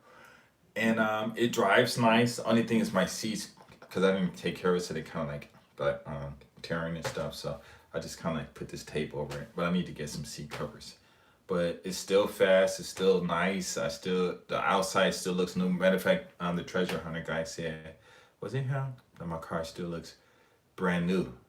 So I can upgrade, but I'm thinking I would like to get another Lexus, but right now I just want to focus. When this is over, I'm gonna get that $1 million or 200, at least 200,000. Make that money, then invest and stuff, and get my program done up. Cause I did something messed up my. I don't know. I think I deleted something and deleted my whole web page. It's all messed up. So yeah. So are you thinking about patenting your teaching method, like maybe reaching out to a legal team and seeing if you can get it done under Japanese law? Do you hang out with your friends with the dreadlock? Okay, I do need to get that thing patented. But I think I should do it in America. And I did have some people say they were gonna hook me up with some lawyers, but I haven't. But talk. And so I need to hurry up and do that because now it's getting really serious. I mean, I was teaching this first grade boy lessons. He just started, and the dude passed my phonics test in 2 months. He's the closest person to do that was a 5 years old, and it was in 12 weeks. So that's 12 weeks. So that's 3 months. This kid did it in 2 months. Now he's reading, and his reading was so good. Now that I'm teaching him subjects and verbs, and he's just starting in second grade. And the pace that he's going, man, it's a trip. So now what I do is I keep a log of all these kids all of these kids stuff, what they're doing. Let me see if I can find this one kid. I don't think it'll be in here. I gotta look at my Google Drive. This kid, 5 years old. Oh my God, I couldn't believe what this kid can do. I mean, oh, is it here? I gotta change to, wow. Yeah, I guess it is this one. Wait, hold on 1 second. Yeah, Kotaro, not Kotaro. Keitaro. Oh man, let's see if I can find him. This kid is only 5 years old, and Keitaro. Let's see, Keitaro. Okay, I want to show you this. This here.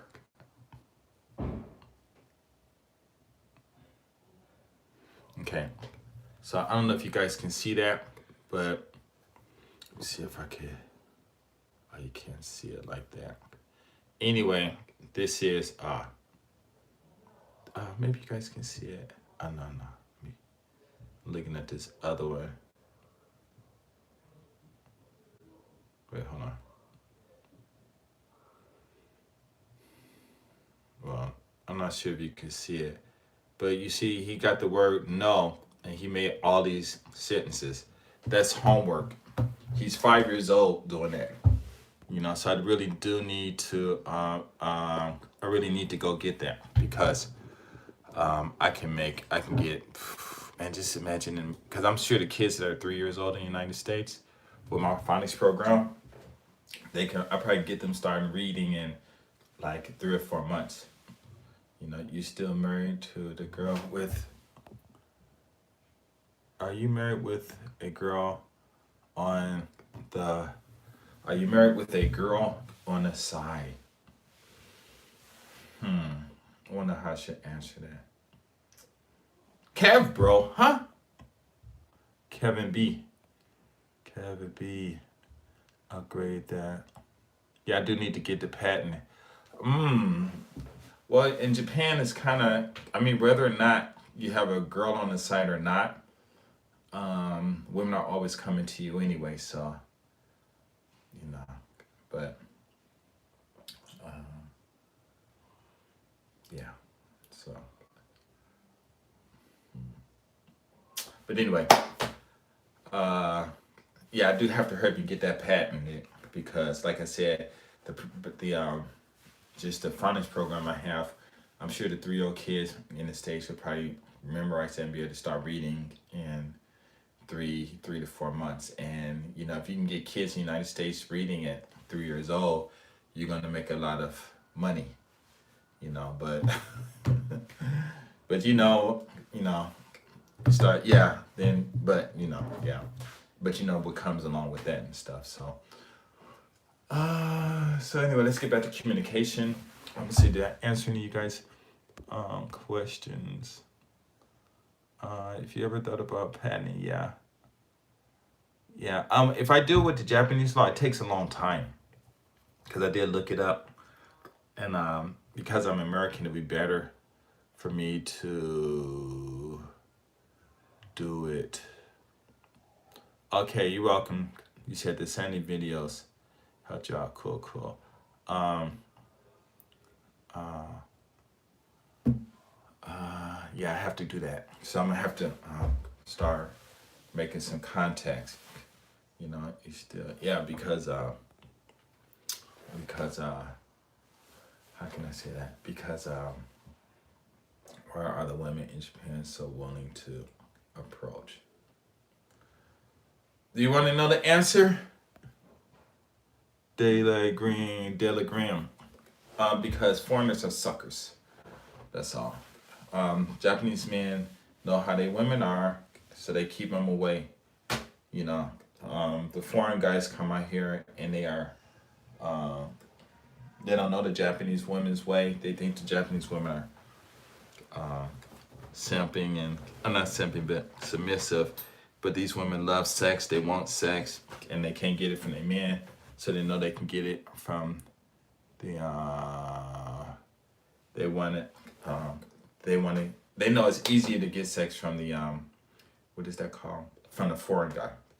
And then there was a time I mentioned before. There was a time where they were paying for it too, until some dudes started coming out here saying, "We'll give it to you for free. You ain't gotta pay us." Changed up the whole game. I feel marriage is something made for women, not men. Why do you? Well, I mean, oh, you guys are coming up. You guys are coming up in a different generation than I did, and sorry to say, but a lot of you guys are, not all of you guys, but a lot of young guys, they just suckers, you know, and even if they were in the States, you know, it would have like what? Gosh, you got it. Because you remember what I'm saying. I'm just talking so much, I don't remember exactly. But a lot of the guys come over, even in the States, guys are getting dogged out by women. And they come over here, these women, they on a little level. They'll dog you out while they married to you, while you working and giving them your money, and not giving you no sex, be out there messing with other people, and you know it, but you're not going to leave her because you love her. Explain that. So,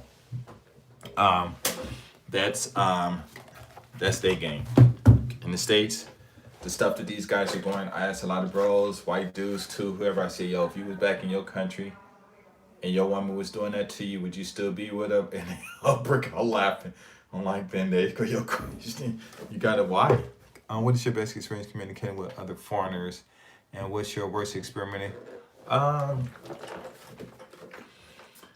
My best communication talking to foreigners with the women was cool because you get to smash them. The worst, I would say, the complete worst would be my wife's sister, but she's not that bad. But she's kind of bad. She does get on my nerves. But the worst one was with these sisters, and that I went to dinner with in this one group, and it was real bad. We got in an argument because the brother was a brother. He was really emotional. I said to him, "Hey, don't get emotional. And I'm talking to him. They on the computers, and they just heard the emotions and went off on me. So those were probably the worst experiences I had with women, other than my first wife who divorced me for somebody else, but I didn't care. You know, she was messing around, so I didn't care. And then girls breaking up with me, but I didn't care. And then with guys, the best experience probably would have had to be with, that I can remember, would be with my first best friend, Hiroki. And then my second best friend, Akio. Akio, he's half Spanish and half Japanese. Hiroki, he's full Japanese. And I think hanging out with them two was cool. But Akio was like fucking awesome, man. He had mad gang. That dude had mad. He made me look like a beginner, you know. Well, because of his actions, not exactly. I'm not a beginner, but you know, what did you want to get back with your? Huh? Did your first want to get back with you? Right? Yeah, yeah. She said it twice, but no. I wanted to because of my kids, but at that time we had divorced. We had, our divorce was really good because I didn't have to pay her any alimony, and I was sending her like twice the court order, 600-700, sometimes $1,000 a month, and then uh, uh,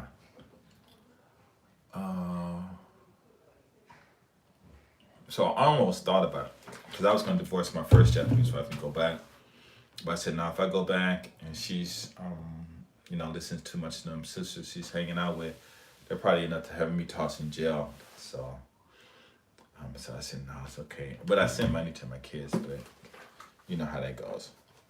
Let's see, communications. The worst problem I had with the guys with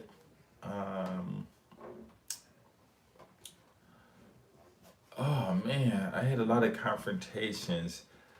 I mean, these two guys these two African bros, they're real cool with me, and they used to always pick on one of my friends. He was real cool, and every time we together, it never bothered him when he was by themselves. They tried to, 16 people in the house, what's up?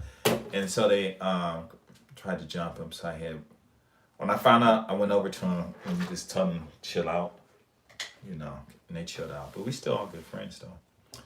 My worst situation. Hello, intrinsic gamer. How you doing? Where'd you get that name from? That was pretty cool. Yeah. So she asked me twice. Excuse me. Gosh, that was so rude.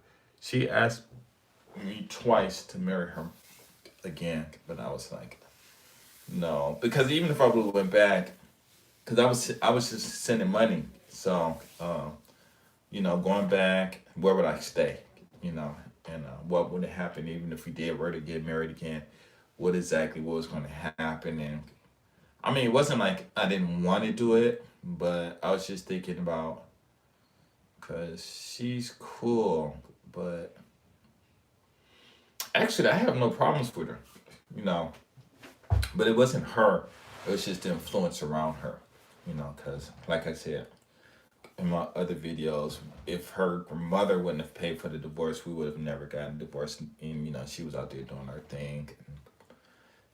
We just had one of those marriages where you know you just totally free, whatever, whatever. Because I don't think both of us married each other for love. We were like really good friends. So, and our whole marriage was still like that. And sometimes we still talk too, you know. And we never argue about anything. I think we were talking about the virus, and then she had one opinion, I had one opinion, and she said, "Okay, well, let's just stop talking about it, you know, so we don't get in an argument." I don't think we ever argued about was who was gonna take the kids on the weekend to the black family or the white family. That was the only argument we got into. And sometimes she would take them to the white family side out in the valley, the white Latino family. And then when I want the kids, I just drive out there, say, "Hey, I'm coming to get the kids. You know, I want to be with them." She's like, "Cool." Then I take the kids, drive back to LA. And so we had like the perfect marriage, you know. sex was still good. Come home, whenever I wanted. There was no problem. So I don't know, man. It was just crazy. It be like that sometimes. Sometimes the parents will be quarterbacking the coaching the women out of situations that happen globally. Yeah. Oh, somebody say hello, Ralph. Oh, okay. Did still hang with oh yeah. I think he's back home. We stopped hanging out a long time ago because I think he was just busy doing things.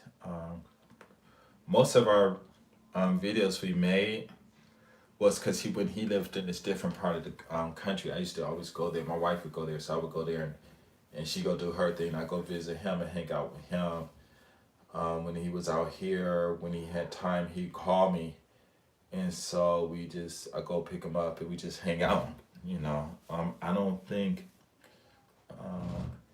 I ever called him to hang out unless I went to that part of the country and I said I'm on my way and you want to hang out, and he was like cool. But yeah, we had some good time. He cool though, man.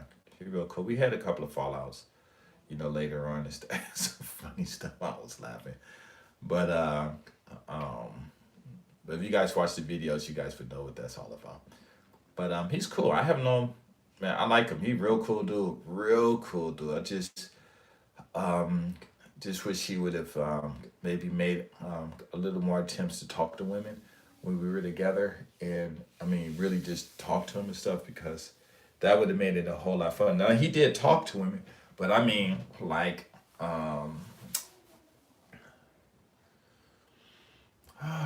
when I'm hanging out with people, they change and they act different than what they are when they hang around with other people. And I like, you know, people that just don't change when you're around me and stuff, just whatever. But yeah, we hung out. It was just nothing but fun, just some fun stuff. I mean, it was just fun, especially when I met his father. That was like a blast. That was so cool. I wish there were more vids. I wish there were more vids of you and Cocoa Bars. Those vids were cool, funny, and just man, having fun. Yeah, I wish we could make more. Angaka Bar and stuff for D. Brian.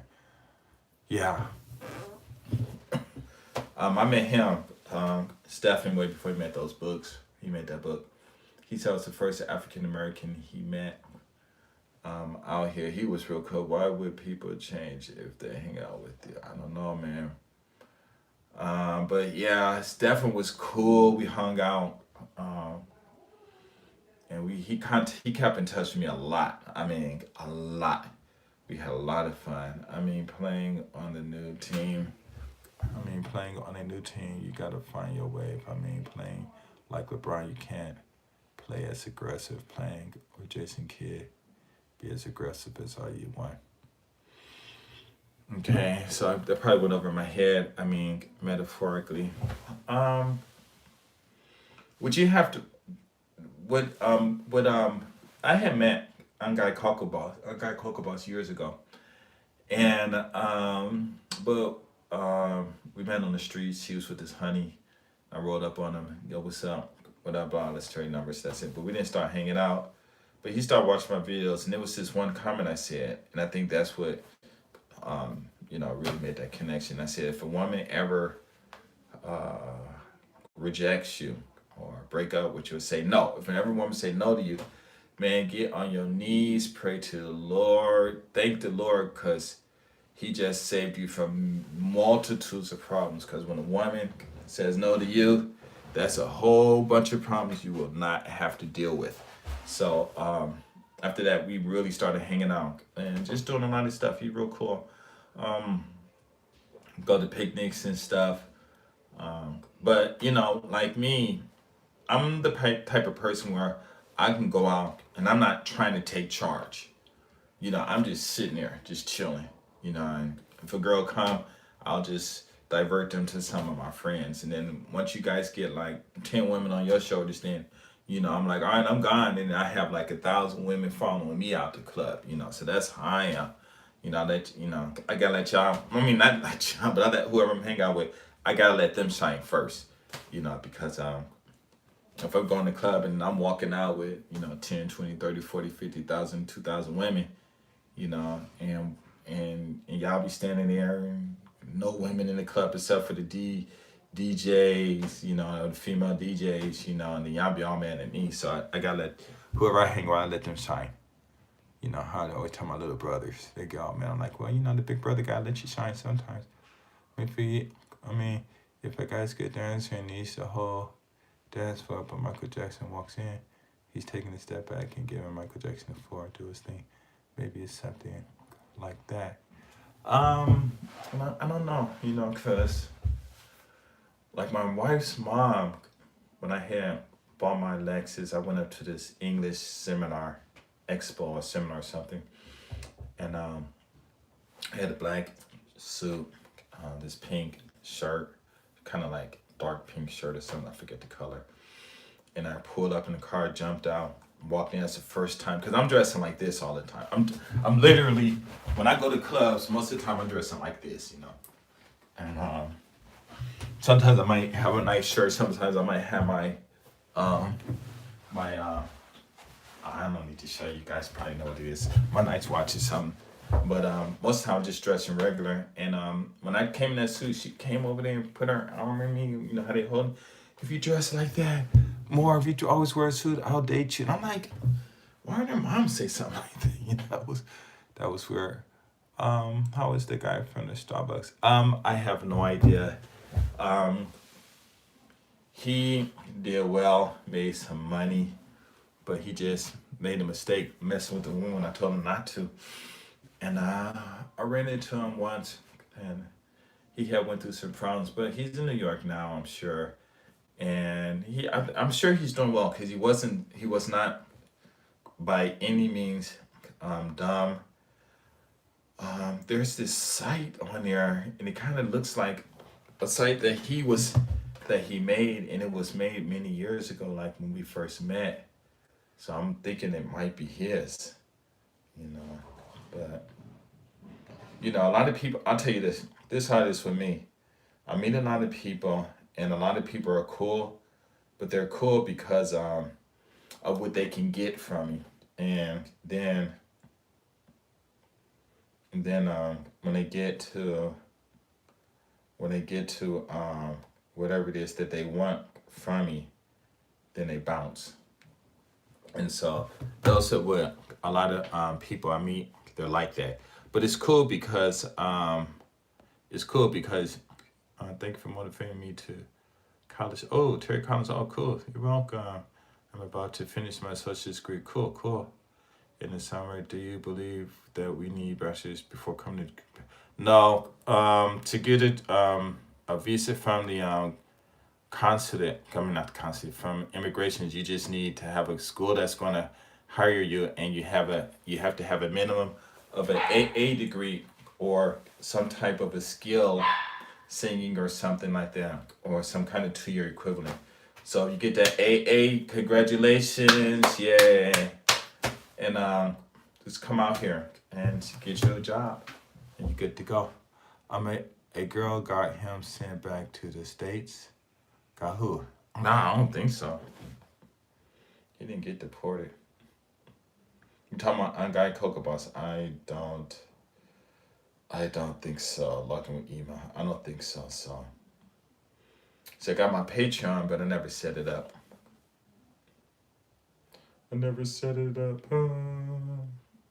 Wow, why couldn't it? Okay, there it is. So I think he just went back on his own. Ryan Boundless. Good morning, Jeff. GSD50JPN. The first message I get is about Ryan Boundless. Interesting. Feed messages, GSD50 creator. I need to hurry up and do that. Because I tell you the truth, me and my friends was talking. I could have made so much money because of my videos and doing all those coaching and teaching dudes how. Because I'm going to tell you, when I hang out with people, I was telling my friend what I'm going to start doing now when this COVID's over and stuff. All this stuff. I got this thing. Oh my God. When I'm like this. You know how they got these guys in these seminars paying all this money, how to talk to women. My game, and I gotta get in shape though. My game is so good, and I've done it a lot. I just walk on the street and say, "Yo, what girl you want? I want that one." I walk over, they go, "Yo, my homie want to be with you." Hold hands, bam, go, bye. you know, and that's and that's what I be doing in clubs sometimes, and I'm getting faded and stuff because I'm getting free drinks by setting guys up with women and stuff. But yeah, it's interesting. Okay. Oh boy, I'm talking about the Starbucks guy, the black guy. That's what I'm talking about. Ron. He back in New York. Last time you mentioned about working like rental boyfriend for that work. Do you need a rental boyfriend? What are you talking about?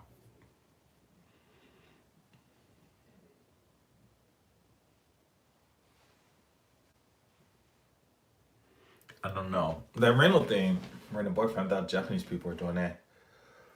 Um, the rental boyfriend, that wasn't, if you're talking about Ron, what we were talking about, the Starbucks convo, what I told him to do was just, I told him what to do to make money from women without kissing and having sex with them. And you can call it a rental boyfriend, but it wasn't a boyfriend thing. It was just hanging out, so. Oh, excuse me. It was something like how can I say? I don't know. I don't even know how to label it. I don't know. But I just told him, and he did what I said. Dude's making 3 G's a month, and sometimes he would some of the girls he hang out with would introduce him to his sister. And he'd be taking the sister and the girl out, but separately though. Tell me, you ice out of you cut you miss each other. Oh, Kabi. Tell me.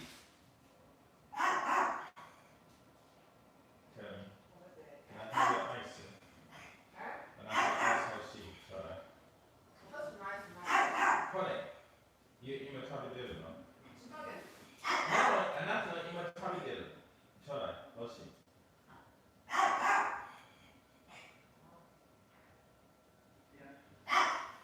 I'm joking. Whoa. I turned around, walked in, almost banged my head. Make a nigga bang his head. Okay, wait. Let's see. How much can you make for not doing anything? Ooh, man. Back in the days, my wife said her best friend was doing that with this one lady who had money. She bought him a Ferrari. He was making 3 G's a month just doing that. And cause I met him. I met him and he was like really in one of these state these women was just put him in, and then I just brought him up, showed him what's up, told him what to do. It was real easy. My dude, you sound like you street dreaming straight up. Street dreaming. Yeah, almost everybody else could use slang.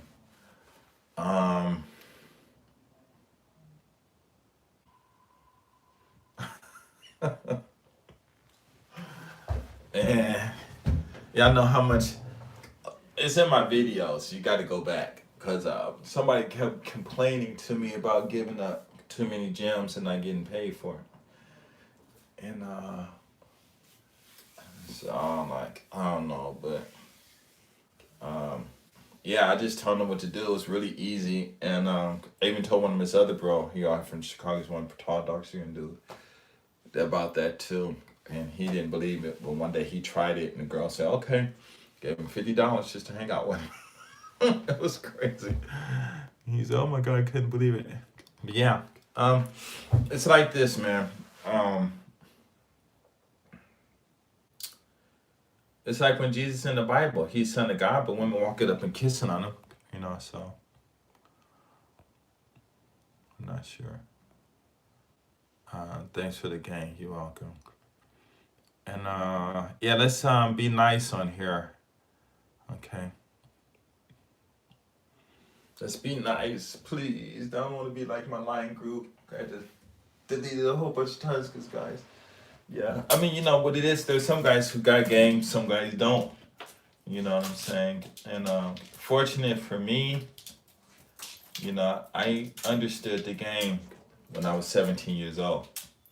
And I realized that it ain't about nothing. And a lot of guys always ask me about the game and stuff. But I always say in my videos, I say, I know the game, I just don't do it. And the reason I don't do it and I rather do business because business is less stress, way more less stress than dealing with these women. You know, but I mean, you can still make the same amount. Because women out there, you make them happy and they will drop six figures on you, 7 figures on you in a second. So,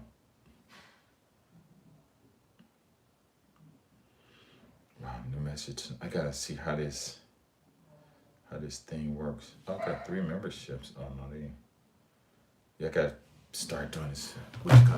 Okay, thanks for the game. You're welcome. Exactly, we need to run game, not be game. Okay, well, yeah. A Japanese women more richer than the average American women.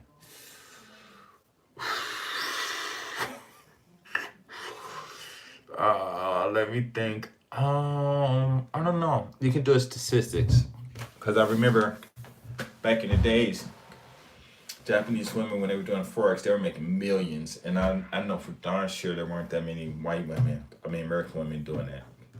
And the only reason that they found out was because Forbes, so one of those big companies spilled the beans on them and stuff, because the women were making money. I remember seeing this episode back in the late, maybe 95, 97, 98, when it hit out here, because it was, yeah, and this one dude had like 10 bank accounts or something like that with over $100,000 in them, you know. And back then, people walk around with their wallets and always had the purse open, and when they open up their wallets, it'll just be flapped open, and you just see these wads of hundreds, you know, because they always kept in the nine. It'll be like nine. When it's 9 bills, and then they'll have one flipped over. So if it's something like that for 9 bills, and that's 1,000, and you can count like 1, 2, 3, 4, 5, 6, 7, 8, 9, 10, you know, and it's like what 1,000 times 10 was $1,000 times 10, $10,000 in their pocket, just walking around. Little girls, 13, 14, 15 years old, walking around with G's in their pockets and their wallets and stuff. I'm like, wow, you know. It was a trip, but I don't know about now, because I don't know any $billion Japanese women. I know they got $1 billion women in the States making billions of dollars, but before, I don't think self-made billionaires or like that. I'm not sure, but so I don't know, but I'm sure you can look that up. It's crazy. It's crazy there how they walk around with their wallets hanging out their back pockets. Yeah, that's a fashion. Like out here, you know, people don't steal. You know, it's like everyone follows the same route, and there's no reason to steal. I mean, of course, some people do. I've been in this one club, and I had this long chain. I mean, let me show you. Where is it? Do I have it? This is, I gotta fix this door. That's what the thing is. I found the screw and I'm like, what is it? It's been like that.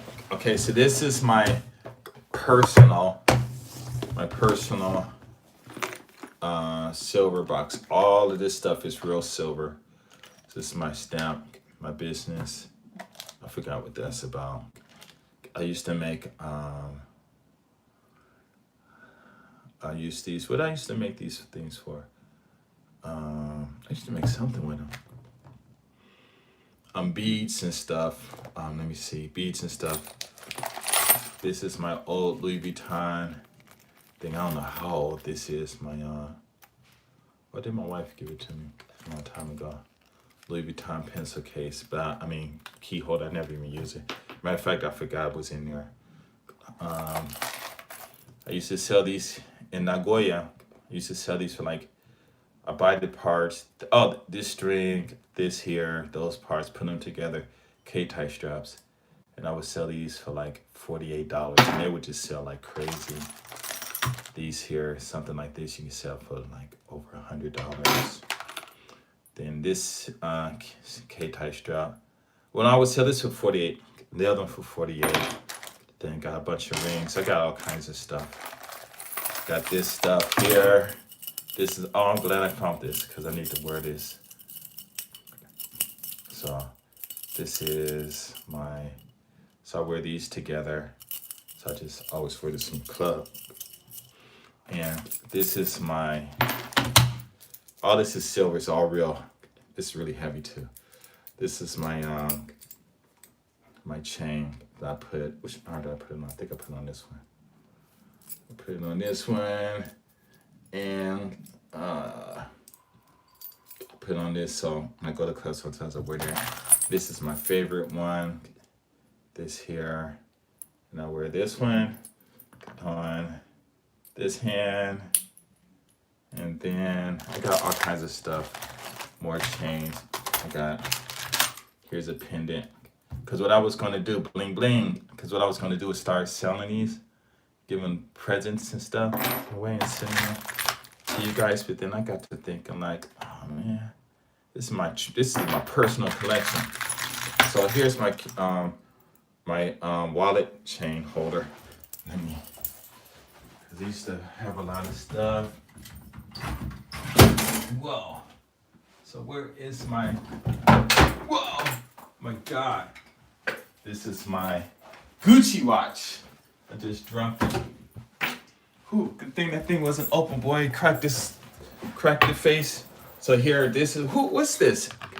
What's this called? I forgot the name of that. What do you guys, y'all know this? I forgot the name of it. This is brand new. I never even touched it. It's probably been sitting in my closet. I think Viz Film. I forgot the name of it, but it's real cool. Still smells new. Ugh, I hate the smell. Yeah, Ivisu. That's what it is. I never touched it. And so I used to have these other chains, but I got in my thing. So what I did was, but this don't have a thing to hook it up with. Oh yeah. So you just hook it up to this, and then, you know, it'll hook around it'll be in the back pocket like this, the back pocket. Then the chain will be connected to that, and it'll be like this. And so I'm in the club, these two Japanese guys did like this. What was up? And I turned around, and I looked at them, man, but they were young. I was like, man, y'all need to chill out, you know. And they just sitting there looking up. I'm like, man, they like me in Japan. And I'm a little older. This here is my favorite. Oh, let's see. Yeah, I don't know where. Could do a little. They were trippy. They were. That is what we need in Japan. More of us having business idea and running game. Too many of us spending time on bras. Okay, they must have had that liquor. Yeah, man, because anyway. And this here is my, what did I put on this thumb? I forget which thumb I put this on. I think I put it on the one that fits. No, it definitely ain't that one. Then, so I had this one on this one. See, I'm sitting here. You see this? This is Hopi from New Mexico. And my wife bought it for me when she went there shopping. I didn't go with her. I'm her first wife. So I had it on this hand. And then I got this chain, this hog. I gotta shine it. And I put this on. This thing is heavy, boy. I'm like choking me and stuff. And let's see what else. This is like my old time K-tie straps. We sell these for like $38. People used to buy those a lot. Got my little Indian head thing. Yeah, I got few stuff in here. Oh, and here, these are this here. These this stuff I used to sell a lot, and this is mine. And I got Pierce, so I used to. I don't know the whole. So I used to. I got a whole bunch of these. I made sure I keep those for myself.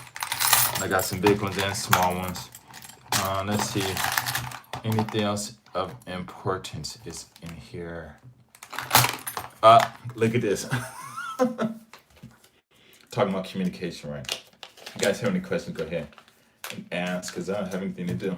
One of my friends, he made this up for me. Who is this? Oh, me teaching. A long time ago. This pen, Do You Love Black Men? So that's me and one of my students in this. That was real cool. Because I helped some brothers. One dude made this something for me. I paid him $150. You see this? When Blinging came out, went to Thailand and bought this. This thing spins. So I kept this for myself, but I never wore it. Let's see what else is in here. Got a bunch of small rings. Oh, this is another one I like. It's my personal collection.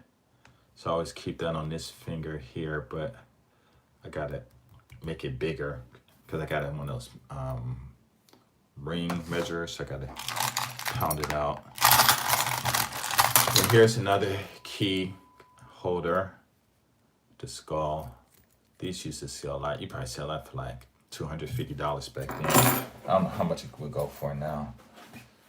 And then here's this is definitely the one I bought. People always wanted to buy it when they saw it, but I told them, heck nah. This one here is all silver, a key holder. Never sell this. This one's nice. I had this probably for like, how many years? Maybe 23 years. 23 years. Let's see what else is in here. And so here, this one and this one is the same, except for this one has a lock. 2 locks. This extra lock. Can you see that? And then this one don't have a lock. You just have one lock. Like this. And actually I had a gold chain that was like this, 18 karat gold.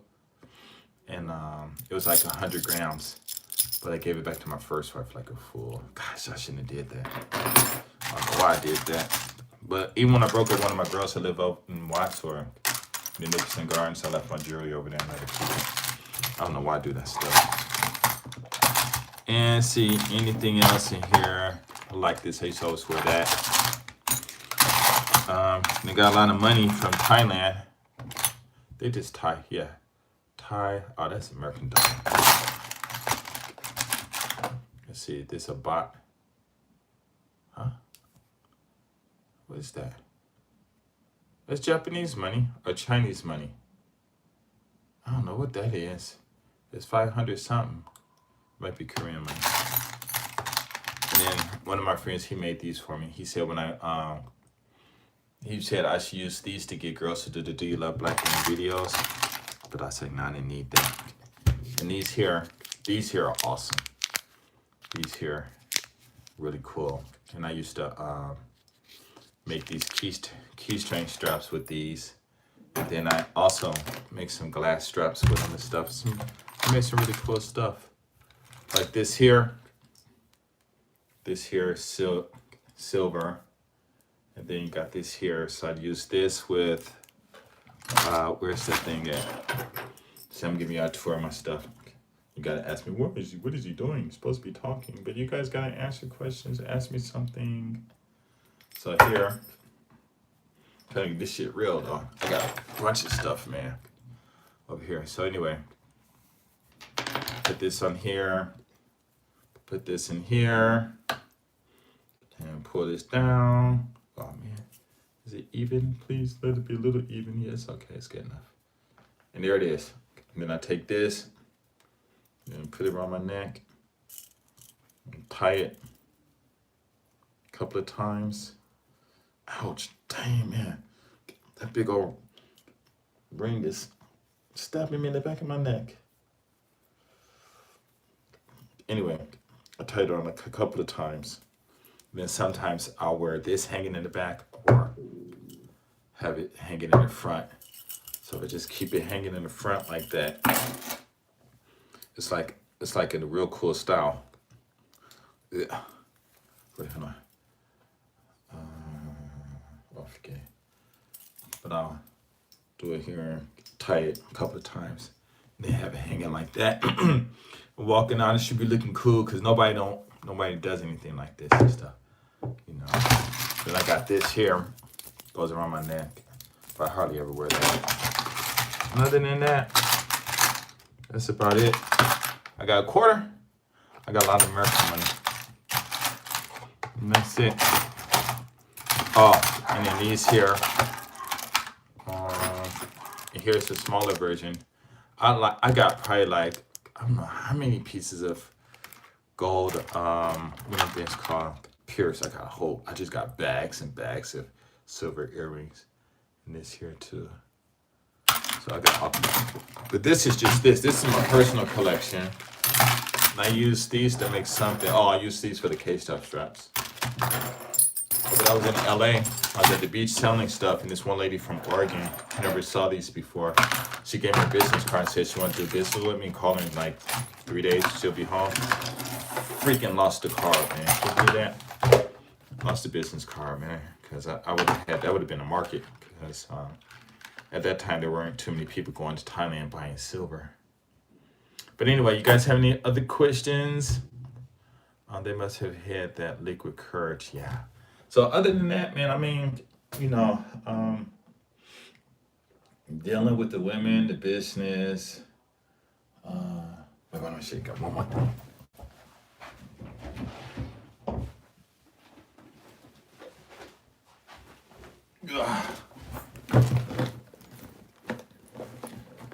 Oh, God darn it.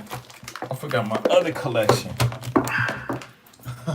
So when I was in that club, I used to wear, I see all torn and stuff.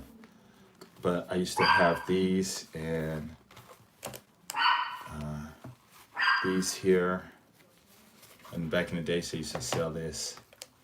And this here is real. I think it's ostrich or something. I can't read it. But that's real. And then my collection of my watches. Wow. See, I'm going showing y'all my stuff. I had this when I was a little kid. This is, I don't know what that is. But this is a Raymond Will. Oh, no, that's not it. Oh, where's my Raymond Will watch?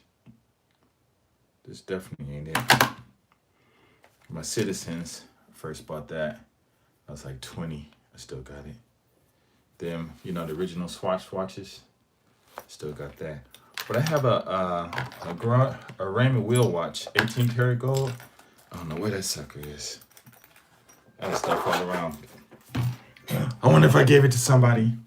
But here, this is I'll just show you my other collection this is my other personal collection of silver. And I just put a whole bunch of extra stuff in here just for the fun of it.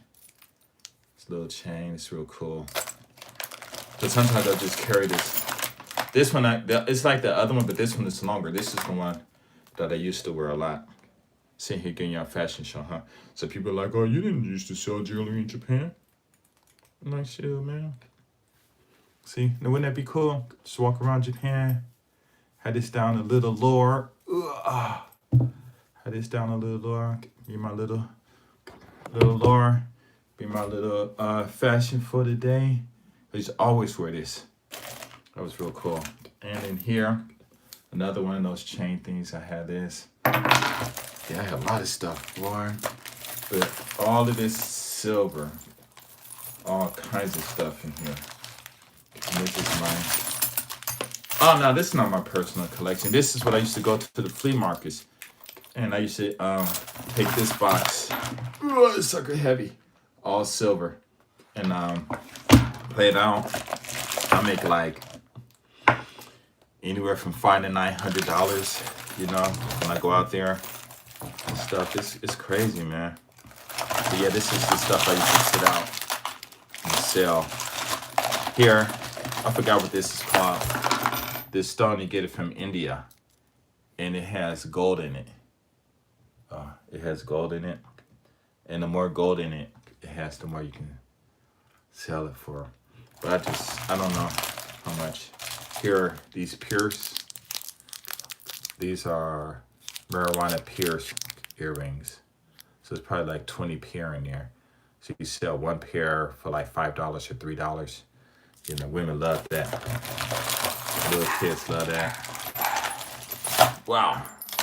I didn't know. Maybe I'm gonna take this out and keep this as my collection too. Dang, boy. I'm glad I found this. I ain't selling this sucker. This is gonna be mine. Put this in my personal, what you call it? Yeah. Here I go. Bling, bling, bling. On the street. You remember that that one black show? US Town something, and the dude over-G'd because he had like Mr. T used to wear all that gold on him, and this dude come walking down the street, you know, like one of those black comedian whatever comedy shows, and this dude had all gold on. He was like naked under there, all gold on, and he was just walking out, and all of a sudden he just went boom. It was like, dang, what happened? Oh, he over-G'd, you know, over gold and stuff. What was his name? Was it Blollyhood or Wallyhood or something like that? I forget. But this here, here's another one of those things too. I got two of these. So it's supposed to be gold. And hey, what's up, Knife Viewer? Gold near. I'm just tripping and stuff. Because I didn't have any, because nobody's asking questions.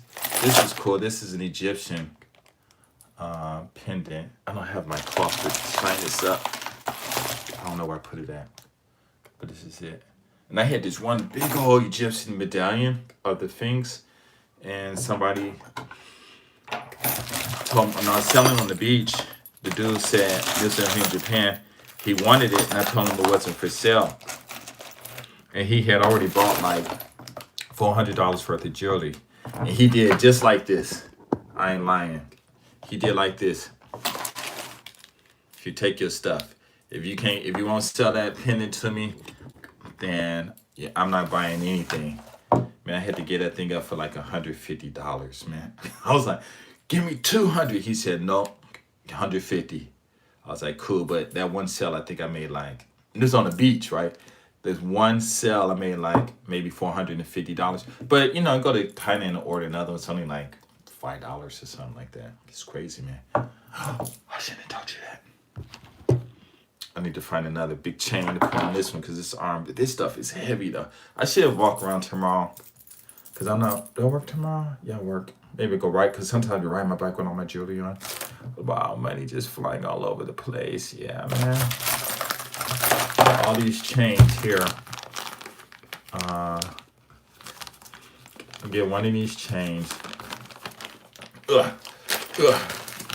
And these ball chains a long time ago, they were like really, really popular. So these are like for the women.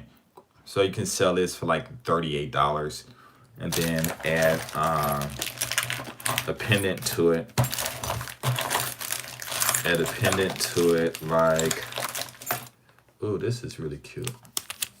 A chain and lock and key pendant. These are always get all kinds of stuff. And like, oh, that's a keychain. These here were cool too because we sell these for like $18 or $28 or whatever.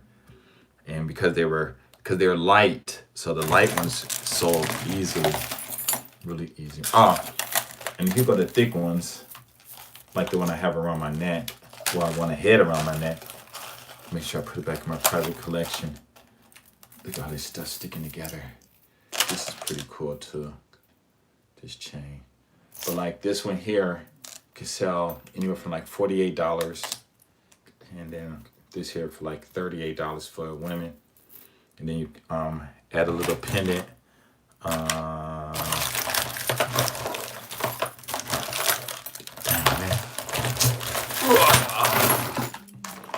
Add a little pendant to it. Like these feathers right here. These right here by themselves, this here will cost like, this has gold on it. This could easily sell for like anywhere from where I would sell it, maybe like $38, $48. Some places would sell this for like $98, or they would have, you know, because of the stores and stuff. Because back then, boy, they were like, it's too small, I can't get in there. But you would have a pendant where you can fit something on there, something like this here. This will fit, and the guys, because sometimes the guys, they're kind of thin, so they didn't want the thick one. So you would they would buy this here, this feather, because back in the days they would have these feathers with these little what are things called? These red types of beads or something. I forgot what they were called, but they were expensive though.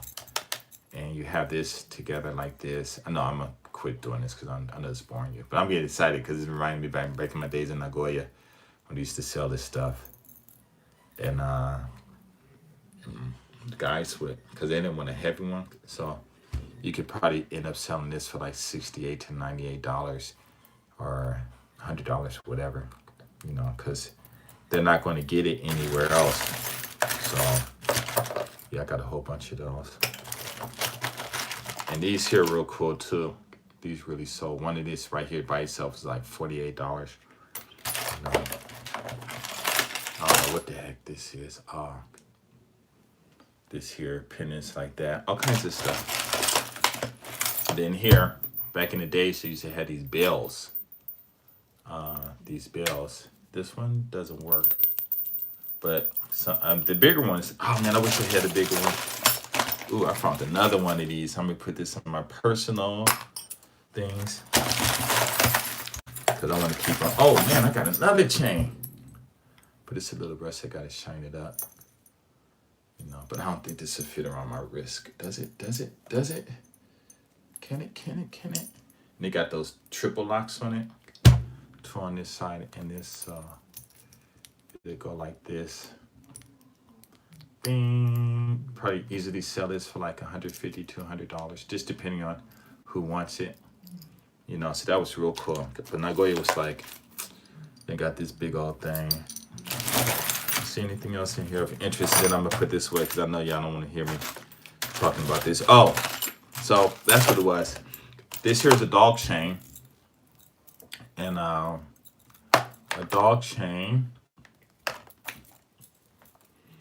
Not a dog chain. What do you call these? Dog tags. Dog tags. My English is all messed up. Hey, what's up, 7 viewer? I'm just going through my old days selling jewelry back in Nagoya and stuff. But here you have these dog chains or dog tags, what are they called? And you would sell them separate. So this would be like maybe like $38. Get the chain for like $38 or whatever. So it's like $70-something, and they negotiate, oh, please, you know, give me, you know, $70, all right, or $50, whatever. I didn't care, you know, because, you know, the young kids come. I mean, they wouldn't be young kids. They were younger than me though. Like 20s or whatever, and they come, and I'd sell it because I made a hell of a profit though. But doing this stuff was making about, the highest was like $360,000 a year, and I don't know how much of that.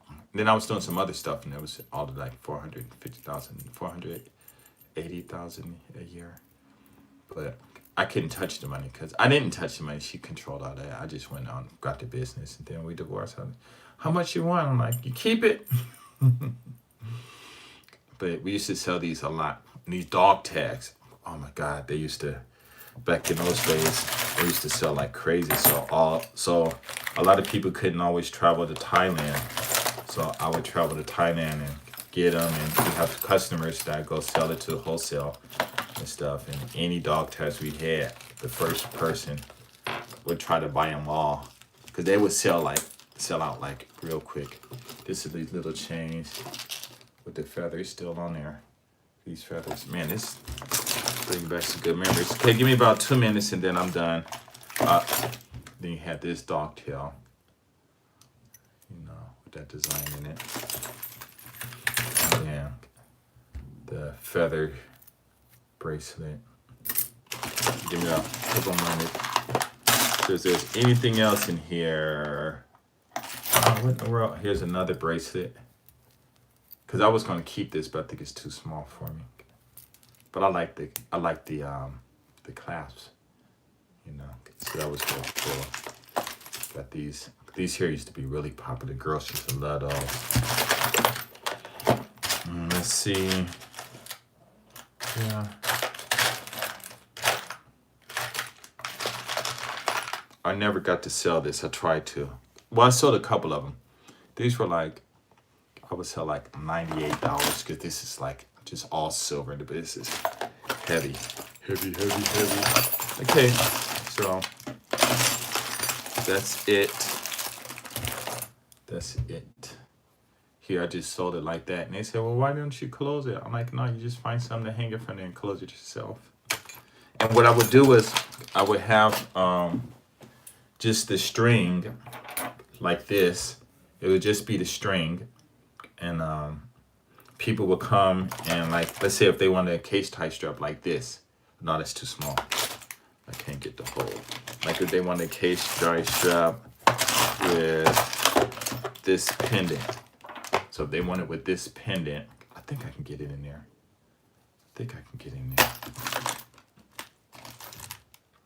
You know. So let's say like, yeah, I did get in a little bit home. So like they want it with something. And I swear I just saw what I was looking for and now it's gone. So let's say like if they want a K-type strap with this pendant on it. So I would just have the regular string. I would cut it, put some tape. I'm gonna tell you how I did. Put it there, get it in there, and then I have a whole. I think I still have a whole bunch of these. Ha ha ha. I have a whole bunch of these, and then I would put that on here, and then I had this string. This string is actually this here. Okay, this string is this here. This string, and I would cut it and put this here, have some glue and stuff, and then make it right in front of them, right in front of it. Just take wood, okay, wood parts, whatever, how long do you want it, and just whoop, whoop, whoop, whoop, whoop, whoop, whoop, whoop. Where have I been? I've been home. And so, this is what I used to do back in Nagoya when I first got here. The first few years I was here until 2000, so the first 5 years. And I would make it, like, how much? I'm like, well, we negotiate. I'm like, $48. No, give me 45. I'm like, okay. And I'll sit there and I'll make it, you know. And I was really good too, just real precise. You know how they do in Japanese. They like, you know, in America, we just like, here you go. But in Japan, you gotta like take the string and you do it like this 3 or 4 or 5 times, you know, it ain't gonna get straight, you know, but you do it 3 or 4 times and then you look at it and then you take the part and you put it on there real nice and, you know, just go through the, you know, the what do they call it? The finicky of it or whatever. I forget. Oh man. And you pick up some price tags. So here, like $35. So maybe that's probably what we would sell this for if it was on sale. And stuff. Still got the price tags and all that stuff in there. And this is, I forgot what that's called, that stone. But the older women used to like that. Sell it for, how much this thing sold for? Only $18. No, $180. Not $80. You can see that, $80. And so the older women like that. So they coming on $80. Give me 75. I'm like, okay. I'm all crying. But inside be like, yeah. You know, just business. But these here were really popular back in the days because you can make all kinds of stuff with these, and you would sell them if you sell them by the piece wholesale and stuff to some companies, but they'll turn around and like we had bought some rubies in Chiang Mai, and we sold this lady, like we bought it for like $3. We sold her 10 of them for $200. In front of her face, one of her customers, she sold one for $200, and we were like, oh my god, we thought we were just like, yeah, we made 100 and like It was like $3 to $197. Like we were like happy. And then one of our customers came in, she said she'll put gold on it, blah blah blah. But the stone itself was $200. Dude, like, okay. And we were like, wow, that's business. You know what I'm saying? So that's why I don't brag, you know what I'm saying? Because it's like walking down the street with a 10 in Japan, walk down the street with a girl, it's beautiful. You walk around the street, turn a block, and there'll be another girl that make her look like a 3. I ain't lying, boy. Make her look like a 3. Okay, I'm done. Let me put this stuff away. But wow, I haven't seen this in years. Look at all this stuff. So, yeah, so I was thinking about, yeah, if you give me some. Yeah, this is another wallet chain to a short one. Where's my big one? Make sure I don't get that all mixed up. I'm glad I took it out of here. Gosh.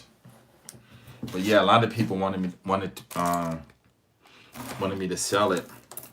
And I was like, no. And here I made this myself. Okay, this is the last thing. And so I made these beads here and stuff, but it never sold. So I was gonna just take it. What I could do is just, oh no. Yeah, I made this myself. So all this, I bought the parts, thought of it and made it myself. And I thought it would be looking cool and stuff, but no one ever bought it.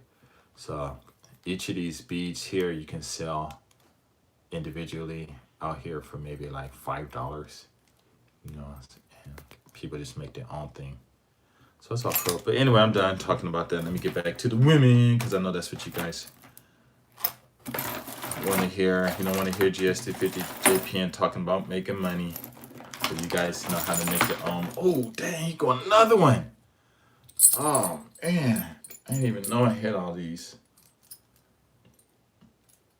Ta-da. Back to women, nice, yes. So, but you guys have to ask questions. You know, what's that? Die-cast toys in Japan. Ooh, sound like a business thing.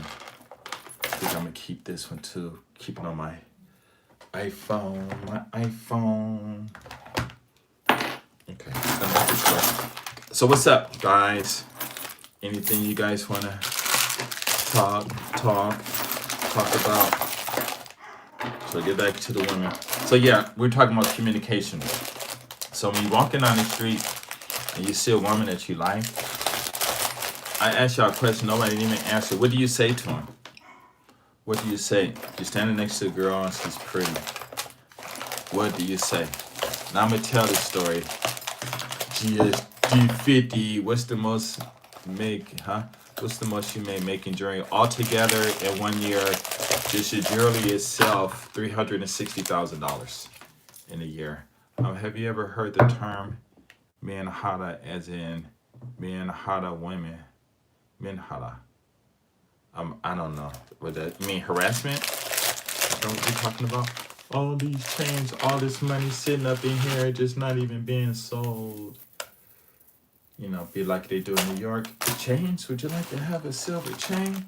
I'll sell you a silver chain right now. You can have this for a real low price of $40. You can have them all for 1, 2, 3, 4, 5. It's 8 times 40. You can have them all for $1,000. You know.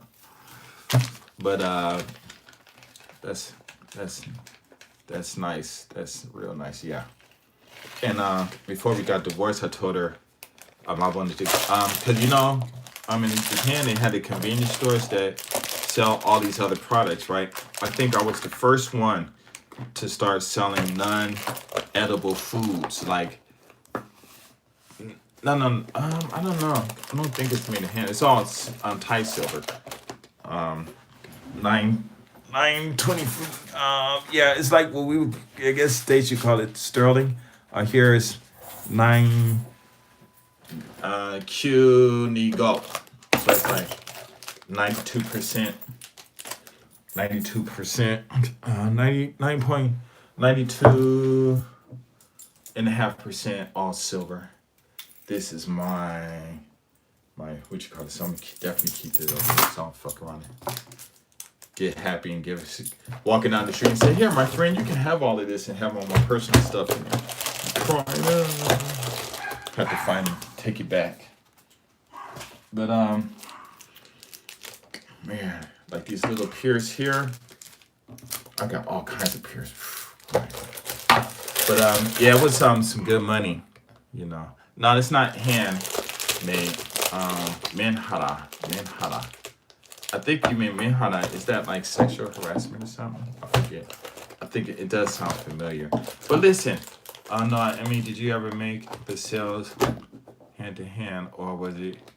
I was both distributor. I had wholesale customers, and I had consignment, and I would go to the beach, Utsumi Beach, in the wintertime, in the summertime, and sell in a day.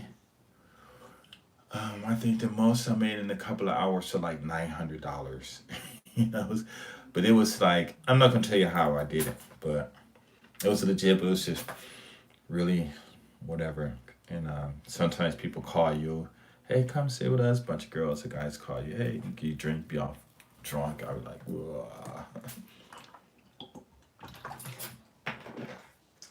But yeah. So anyway, if you're standing on the street and you see a pretty woman that you like, or you think you like, or you think she's pretty, whether you like her or not, she's pretty, what would you say to her? How would you initiate the conversation? Would you say, please condition me? No, I'm joking. What would you say? All of these, man. We should sell these one piece wholesale. One piece $4, two pieces $7.50. Come on, if you're standing at the corner and you see a girl that's really pretty, and how would you initiate a conversation with her? What would you do? What would you do? No, I mean the sale. Yeah. I went out and I used to wear basketball attire because my wife, she didn't have the energy to go out and look for customers because she's Japanese. So, and my Japanese speaking wasn't good. So she went and said she was going to go work at a snack bar, which I didn't know what a snack bar was. I asked her, and she said, "Oh, just sit there and drink and talk to old men." And I said, "No, I can't have her doing that." So I went out and just walked up to people, asked them if they want to buy something, and then they were like, "No," and I'm like, "It got to be a better way." And the guy said, "No, just wear it. Black goes for everything. So just wear the jewelry." And then I said, "Okay, but what clothes?" He said, "Back in the Jordan days, wear some NBA clothes." And I swear that's what I did, man.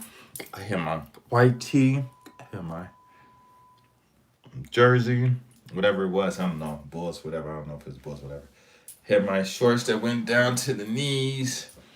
I had some real low top, how Jordan used to wear his socks, kind of low. I did that. And some white basketball shoes, some nice jewelry on, but I always had that Egyptian thing. Had rings on all my fingers, man. And I had these two big old earrings, the ones that I showed you at the beginning. But I don't know what those are. I swear I gotta find those. Because I had kept a whole bunch of them because I think I kept losing them or something, or they kept disappearing. They're around somewhere. And I would have those in, but I had all kinds of earrings, big ones, thin ones, the big hoops, like the pirates used to have. And I just walk in the store, and I ain't gonna say what I said. I ain't gonna say what he said to me. But 3 hours later, I'm walking out with 2.5 G's in the customer for her all these years, and that's how I made my money. In my OVS, I was talking about how I made money with what's that called? Thing called goodbye. With that make money with oh boy, what's the thing called? Just wearing basketball attire. And I used to tell a lot of people, they didn't believe it though. But take this off.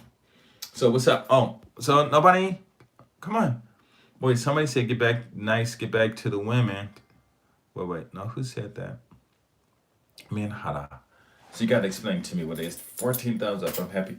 But what was I gonna say? You have to so what would you do if you were standing in a beautiful Japanese woman was standing next to her, anyone? How would you initiate the conversation? Now I want to tell you a story. This is my favorite story. So me and my brother were in Osaka, right in front of the what store was there? Man, it's not coming off. Right in front of the give me some baby ball. Where is it?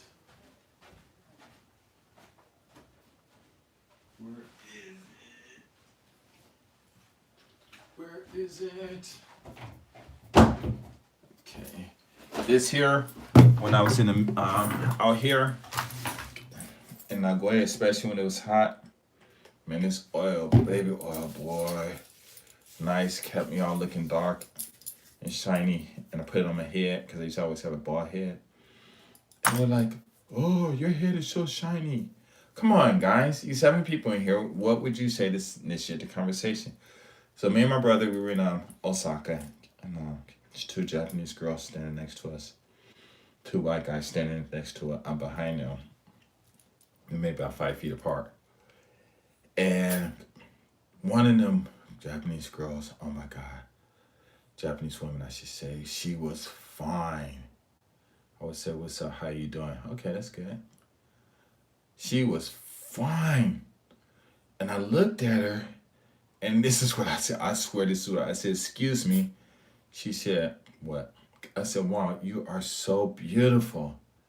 Wow, you are so beautiful. Can I hug you?" And she's like, "Okay." And I'm giving her a light hug. She grabs me, so I grab her back, and we just hugging for like a good 30 seconds. And then right before the light changed, I said, "It's okay if I can have your contact?" She said, "I got a boyfriend, so I can't give it to you." And I was like, "Okay, cool." Light turned. She said, "Bye." I said, "Thank you for the hug." She said, "Thank you too." And she left. And the white dude said, "Yo, man." Well, he didn't say yo, man, but he was like, "Wow, I can't believe you did that. That was the coolest thing I ever saw." It was funny, man. It just came out. I'll say, "Hello, my name is King. I was noticing your outfit, and I think it's beautiful. And with you wearing it on, you're intriguing me. Let's walk. Can talk with me. Okay, let's walk and we can talk, I guess is what you want to say." Okay, that's good. That's good. Anyone else? The other 5 people still thinking? It's okay. Sometimes you don't have to say anything. Oh, this is on tight. Oh, that hurt. But yeah, that was the most intriguing. Next thing I said, this is cool. I was walking with one of my friends. We were in Umeda, and this one girl walked by while I was eating my ice cream. And I said, "Excuse me." And she was like, "Yes." And I said, "Do you like some ice cream?" She was like, "Yeah, okay." So she gave her some ice cream. But we talked, but I didn't get her number. I don't know why I didn't do that. Because she would definitely give me her number. My friend was like, "Wow, I can't believe you did that. Only you can do that. Only you can just ask a random girl if she wants some ice cream and she'll take it." And that was so funny. Ooh, oh, this isn't coming off. Let's see what else. Any other well, what experiences have you had, talking your first initiate when you first meet them and you initiate the conversation? How did it end? Let's see what other one I had after that. Now I was walking down the street. Yeah, this was interesting. Me and one of my friends, he's back in the States. I think he's half Japanese, half black. Real cool, bro. Designer. And I should wear all these tomorrow, huh? Go to work. And they were like, "Whoa, are you in slavery?" And I'm gonna leave these out because I just might wear them. Because I always wear two most of the time. Always like this, two braces. And so we walk in, this one Japanese girl's about almost my height, nice body, you know. I said, hey, how you doing? So we talking and stuff, and I get her number and everything, and then she stops and asks me, why did you talk to me? Now, if a woman asks you why you talk to her, what would be your answer? What would be your answer? And she said, why are you talking to me? Boy, I'm telling you, I ain't gonna lie, I was not expecting her to say anything like that. I was just tripping. I was like, whoa, that caught me off guard. And guess what my answer was? What would your answer be? I need to hurry to make me a website. I think I deleted my website by mistake again. And I deleted it so bad. I'll tell her, hey, it's okay. Uttering is fine too. Uttering is fine too, nothing wrong. Cause sometimes when you say to a girl, some of them might even laugh. Man, I should trip, huh? Check this out. I might wear all 4 of those tomorrow. But yeah, so she was bad. So we talking and she said, why? Oh, that's what so that's what your answer to the question why you talk to me. I told her, because you were staring at me. Your outfit, huh? Your outfit told me to. Your outfit is so nice that a nice person have to wear it. Wow, you got so many typos. I'm sorry. You gotta rewrite that again. But I'm not. Are you saying that her outfit is nicer? And somebody told you to say hi to her or something like that? Well, my button. Anyway, I said, because you were staring at me. She looked, because I'm telling you what it was. I caught her. My game was so smooth that I caught her off guard. And she's one of the type of Japanese women. I'm telling you, she was tall, she was bad. And she was like, you know, the ones like if you meet in the club, she'll like wouldn't give you the time to stop. And I didn't think she was gonna stop, but I guess I must have said something to call her off guard. And she gave me her number and everything. And I did call her, but she was like studying in school because she went to college to become a nurse, but she failed, so she had to take the course over or something, or study wherever she felt it. Okay, 8 people in the house. And so what was I saying?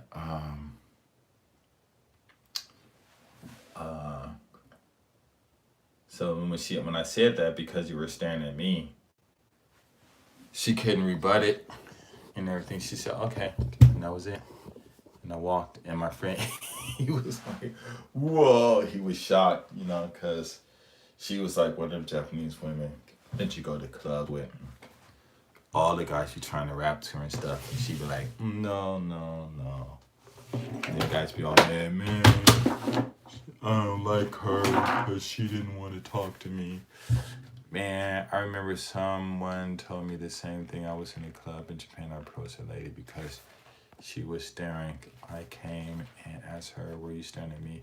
She stayed silent and I walk off. Oh, well, you should have waited, because she'd probably think about what she was saying. She probably would say, yes. She was like, what if I, she was like, but if I answer yes, then he's going to ask me, what was I thinking? Maybe I shouldn't say anything. Yeah, I think I know where it is. I used to wear a lot of jewelry. I just stopped. But let me see.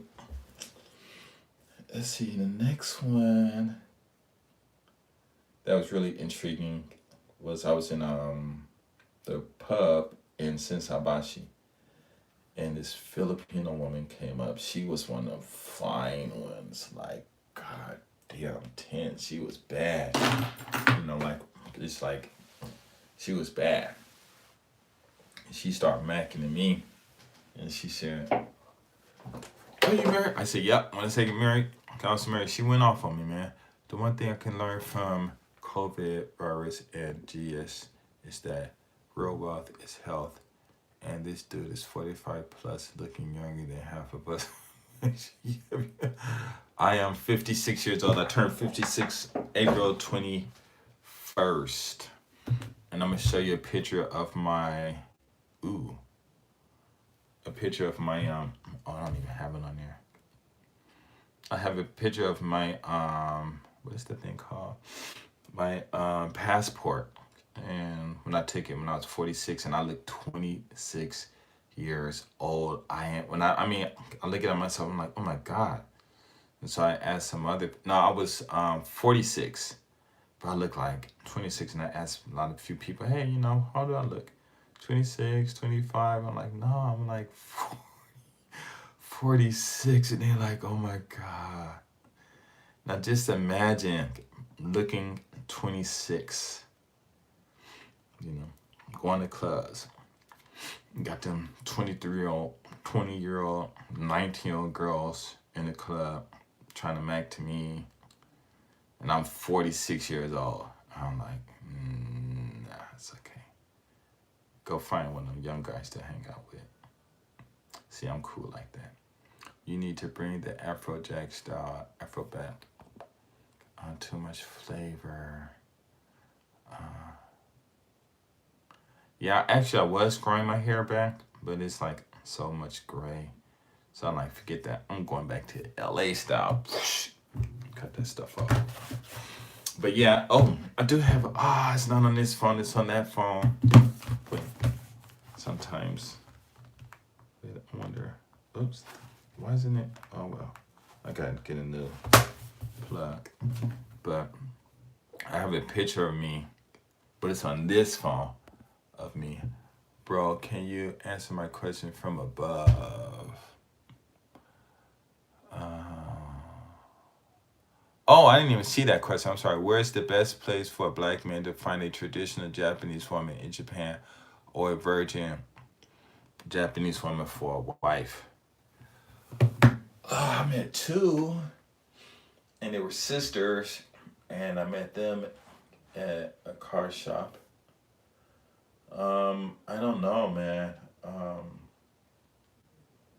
I don't know, because I can say out in the countryside, but there are a lot of virgin women in the cities too. So the best thing I would say is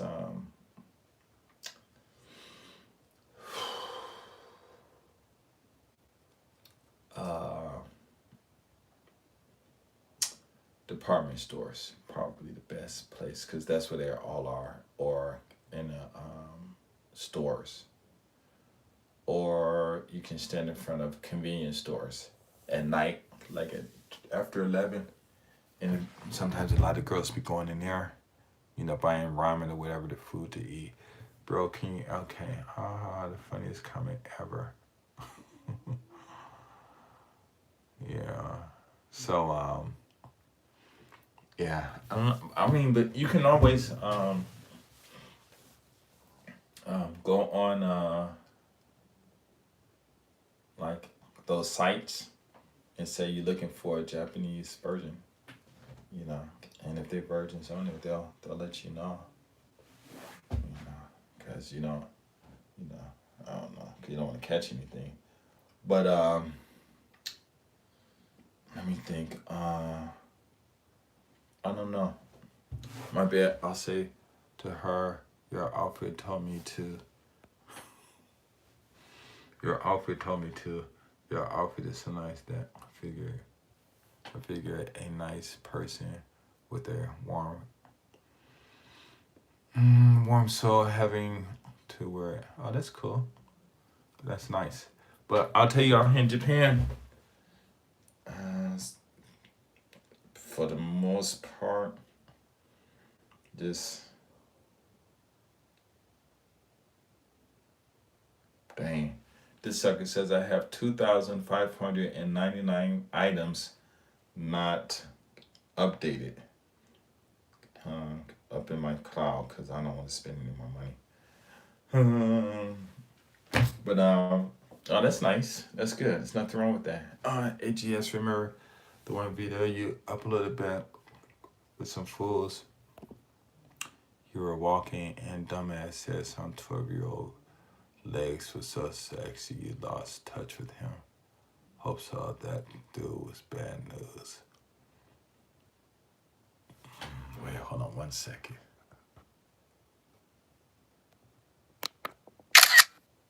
Gotta keep that. I need to show somebody that is hella trip.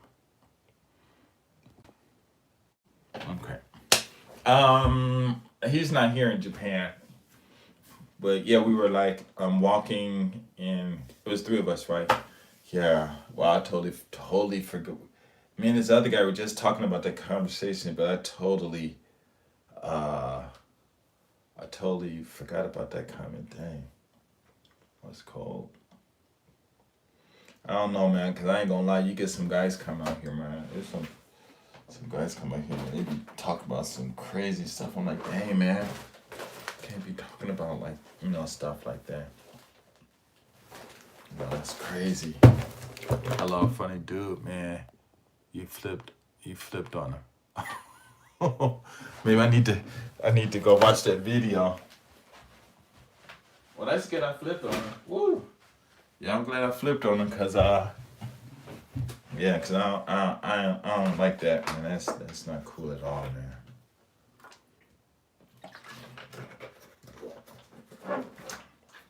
Man, I wish you didn't even say that, man. I'm probably won't be able to sleep good tonight. But let's see, what time is it? I think I'm gonna have to sleep. Oh, it's only 2:00. Man, if the club was open, I'd be in the club dancing. I wouldn't even leave till 5. So technically, and even though I do have to work, but technically I got 2 hours and 33 minutes to still chat. Dude, get me in the heat. Don't get me in heat. Okay, I don't know what you mean by that. You gotta explain that with some new terminology, because when we always talk about heat, it's always with animals, cats coming into heat or something like that, or the female cats. What do you mean, don't get heated up? Don't get angry? I guess that's what you mean. I've been away so long. Dang, what the hell is this? I've been away. I want to go downstairs and get something snack to eat. I always buy food because I don't eat the food my family and them eat. And I'll go out and buy some nice, good food, and they eat my food. Oh, and she got something, my brother. My youngest brother. I guess I took. Oh, I totally forgot about this. So here's an Indian head. I mean, if you bring it up, don't bring up my name. Oh, why would I bring up your name? I wouldn't do that. What's your crazy experience with a Japanese woman? And what group? I think I bought this in Hawaii in 1995. It's gold Indian head. And I think somebody gave this to me. I think this is 18 karat gold. I think somebody gave this to me. This sucker's heavy too. It is heavy. And then I used to wear these pierced earrings like this. And on it, one of them broke. Ooh, do I still got a hole? Still a hole? Uh-oh, I think it went through. Oh, heck yeah, I still got a hole in here. Oh. So I used to walk around like this, but I had 2. Where it is. And then I got this here. I bought this in Hawaii, 1993 or something like that. And then I got this. I was gonna get some diamonds put on around this, but I never did. This is heavy too. And I got my gold chain. Bought all this stuff in Hawaii before I went to my wife bought it before I went to Japan. So sometimes I wear this, and I had this one on one of these fingers. Yeah, I think on this finger, and then this one goes on maybe this finger, maybe, and this one goes on this finger, or no. This one goes on this, nope, I guess it goes on this finger, one of these fingers, but I would have 3 of these on. 3 of these on, and my gold chain. Maybe I should wear this style, huh? That look cool. And but no, but not today. And I used to walk around like that. And sometimes I go to clubs like this, but I wear my basketball attire too. But I gotta get this because they're all old. I mean, I threw them away. It's like way too old. Oh, I can't find a match. Come on. Okay, wait. Let me ask you a question real quick. Because I'm pretending like I'm in the club now, so I got a style. Oops, I heard the click. Oops, heard the click again. Heard the click. And my brother brought me this. A Vitica. Vitica, whatever it's called. He bought this for me. It's real nice. Real nice. And he said it was a present to me for like being a father to him when we were young, because our father didn't live with us, so I had to do the best I can. Boy, he sent this thing to me. I was happy. I'm like, why? Really shocked. What do you put? You put your, you tell your time here or here? I forget. Which hand do you put your watch on? I haven't put a watch on my hand in a long time. Yeah, I think this side. So sometimes I go to the club and I wear my basketball attire, and I'll just be wearing like this. Look funny, huh? With my basketball clothes on, basketball shoes on and stuff, and they're thinking I'm a baller. But, nobody bothers me, so it's going cool. Ugh. But sometimes be these big old tall. This one, I don't know if he's from Africa or what, but he's real tall, like 6'11". So when I walked in one time with that, I walked over and just started talking to him. He's real cool, good. So let me answer the questions. A crazy experience with a Japanese woman. I think it was maybe with my first wife. I was in a house. We was living in Hawaii. I was living in an apartment, and she told me to hurry up because I was brushing my teeth or doing something. And you remember those big old ceramic ashtrays, your grandmoms used to have and stuff. She picked one of those things up and slung it at me. And so it was coming at me. And I'm in the bathroom and I'm just doing this, but I see something coming. So God said, just reach over and close the door. God says, reach over and close the door. So while I'm doing something, I just reach over, close the door. 2 seconds after that, boom! I was like, what the hell was that? And so I went out, looked at the door, it had this big old hole in it. And had she hit me, she would have hit me right here and probably would have killed me. After that, I didn't care what she did. So she was messing around. I didn't care. I'm telling you, I didn't care because I wanted to divorce her too. But I didn't want to initiate it because in Hawaii, they probably would nail me to the cross or something. So yep. And let's see. So any other crazy experience? I had this one girl yelling at me. Oh, this is crazy. So I'm sitting in Starbucks, and this one lady, we're talking. This bitch, straight up, was talking about, oh, you're unreliable and this and that. And we in Starbucks in Homachi. And I'm just listening to her, just talking and talking. I think she had money or something. And she just talking all kinds of shit. And she looking around while she talking and stuff. And I'm just looking like, wow, this lady got a really serious mental problem and stuff, And I swear, I was going to get up, get some water, and walk over to her from behind her head and just pour it on her head and walk out. I'm like, no, that'd be cold. But oh man, that was a trip. So I just sat there the whole time, and it wasn't, I just wanted to hear, just how far she would go, and she was going and going and going like the Energizer Rabbit, and I was like, I'm gone. So I just bounced and stuff, But that was a trip. Um, then then my wife, we had a problem. So before I got married, I had like 9 girlfriends, and we all seeing them in rotations or whatever. So one, I couldn't stop seeing her. So after I got married, I told my wife before I get married, I'm still in love with this one. So it might take me a while. So I'm going over, going jogging at night to her house, and we still doing it, whatever. And then one day she told me, she said, I don't want to see you anymore. And I said, well, that's gonna be kind of hard for me to stop, because she was nice. And I said, if you want me to stop, I swear. I said, if you want me to stop seeing you, you have to go.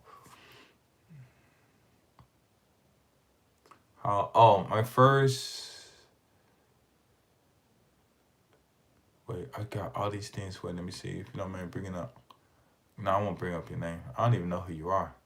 What's your crazy experience? Okay. I think the craziest contrast is you and Ramen Guardian, two totally different personalities, but almost like you. But it's almost like you guys are just chilling downtown somewhere in the States. Reminds me of yeah, he real cool. I can tell you the story how we met. He real cool. Conversation. Okay. So let me now I get your question too. Um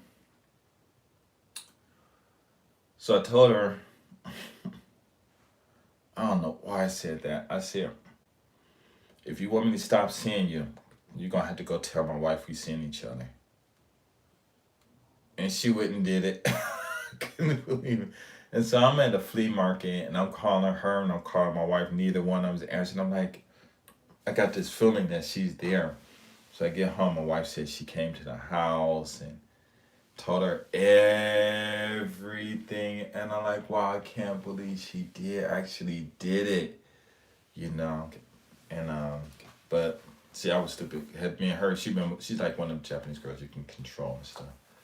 But I was like, wow, I can't believe she did it. And then my wife was going off for about 15 minutes. I said, wait, we don't have to argue. Do you want a divorce? Yes or no? If you divorce, we divorce. You know, then just drop it. And so she thought about it. Okay, we're not going to divorce. And we just dropped it. That was it. Sometimes she brings it up. Very rare. Every 5 years or whatever. Recently, she brought it up. And she was really mad. And she was like, well, you was messing with that girl. And she came over here and told me what y'all did and blah, blah, blah, blah, blah. She keep bringing it up and she keep bringing it up. And one day I just got tired. Last time I said, listen, I told her to come over here and tell you that. Because she's thinking like she got something over me because somebody came and told her that I was messing around. And so she got that over my head. But I said, here, give me my story. That's my story. I told her to do that. And when I told her that, boy, she was pissed. Why'd you say that? I'm like, I told you. We didn't get married for love, just for the kid. Plus I told her that I was still in love with the girl and I couldn't stop seeing her.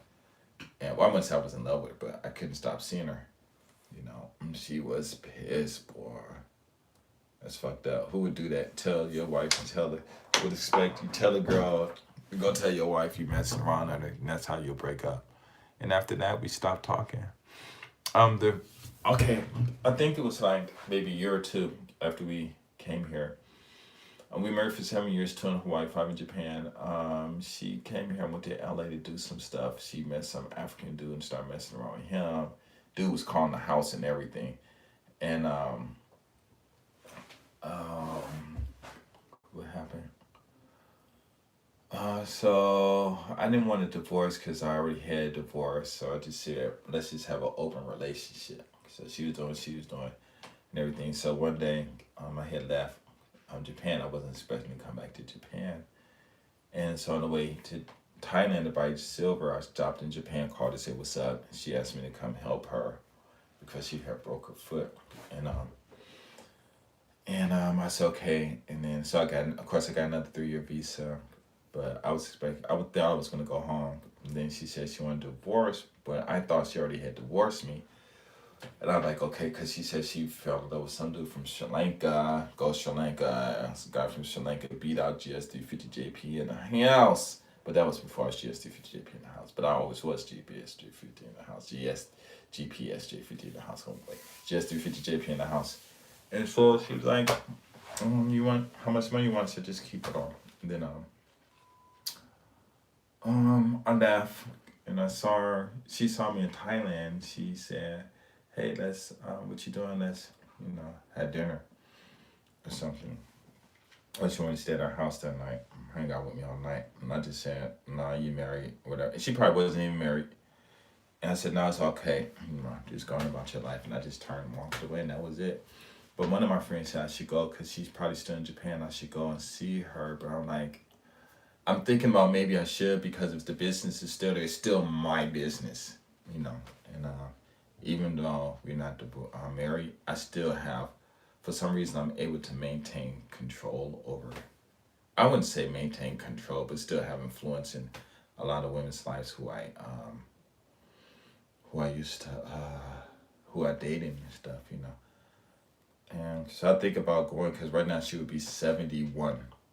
So maybe, or 70. She's 14 years, so she would be 70 years old. So I was thinking about going up there and looking for her, because I got my divorce papers, so her address is on there. But I'm thinking, like, usually when I break away from someone, I just go away and don't even turn back. Just say forget it. But sometimes I think about maybe I shouldn't have let her divorce me. And probably the biggest reason we divorced was because I wasn't having sex with her a lot. But I didn't know she wanted sex like that. How do you make Japanese women cry? I don't make these women cry. A woman crying over me, I tell her, stop. Don't cry over me. Because I am not worth crying over. I do not like a woman crying over me. Why? Because there's so many other guys like you guys out there who are doing better than I am. Younger, more entertaining, so. Dude, it's lame for real. LOL, who's lame? But I want.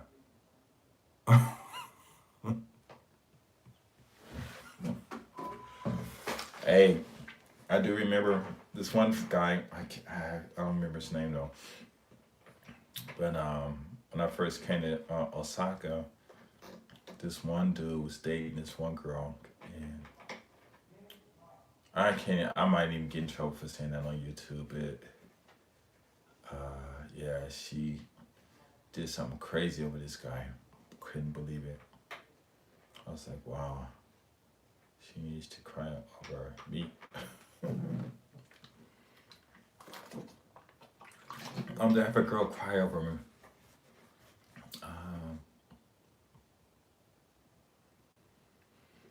I had girls cry in my arms. Our first girlfriend, maybe she cried, I'm not sure. Wow, she was real cool though. She looked like a sister, thick lips. She was nice. We were seeing each other up until maybe a few months before I got married. So that was like for 7 years, for a long time. She was real cool. She's still in Japan. She's still single. I don't know why she didn't get married. She just playing too many games and stuff. But we were like, oh my God, boy, I got stories. Well, we used to do all kinds of stuff. Sex was crazy, man. Every single day. Except for she was on her menstruation. And it was a second girlfriend too. When I was out there, I was like, well, it's nothing. Banging like sometimes 2 or 3, sometimes 4 women in a day. But in those days, man, it was just easy. It was just like that. And the guy's like, oh, you're a player. You're not a player in Japan unless you're getting money. Sex, it's just easy because the Japanese guys don't have sex with them, and the foreign guys are easy for them to get. How common are thick women in Japan? Like thick, big. It's just depending on where you go, but they do have some, some thick ones. Before everyone was skinny, but you still have some that got butts, and nice breasts and stuff.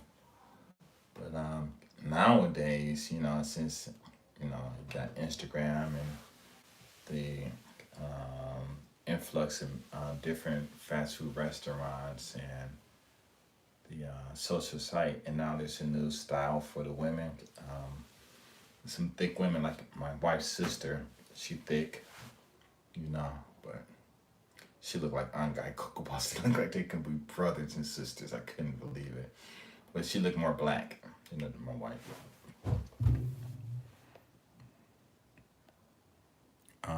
Why do some women here threaten to call the cops on you? People don't think Japanese women can be like that, especially when they don't. How can you?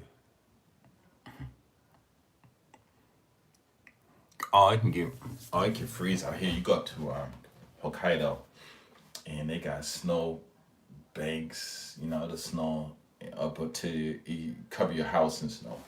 It get real cold out here.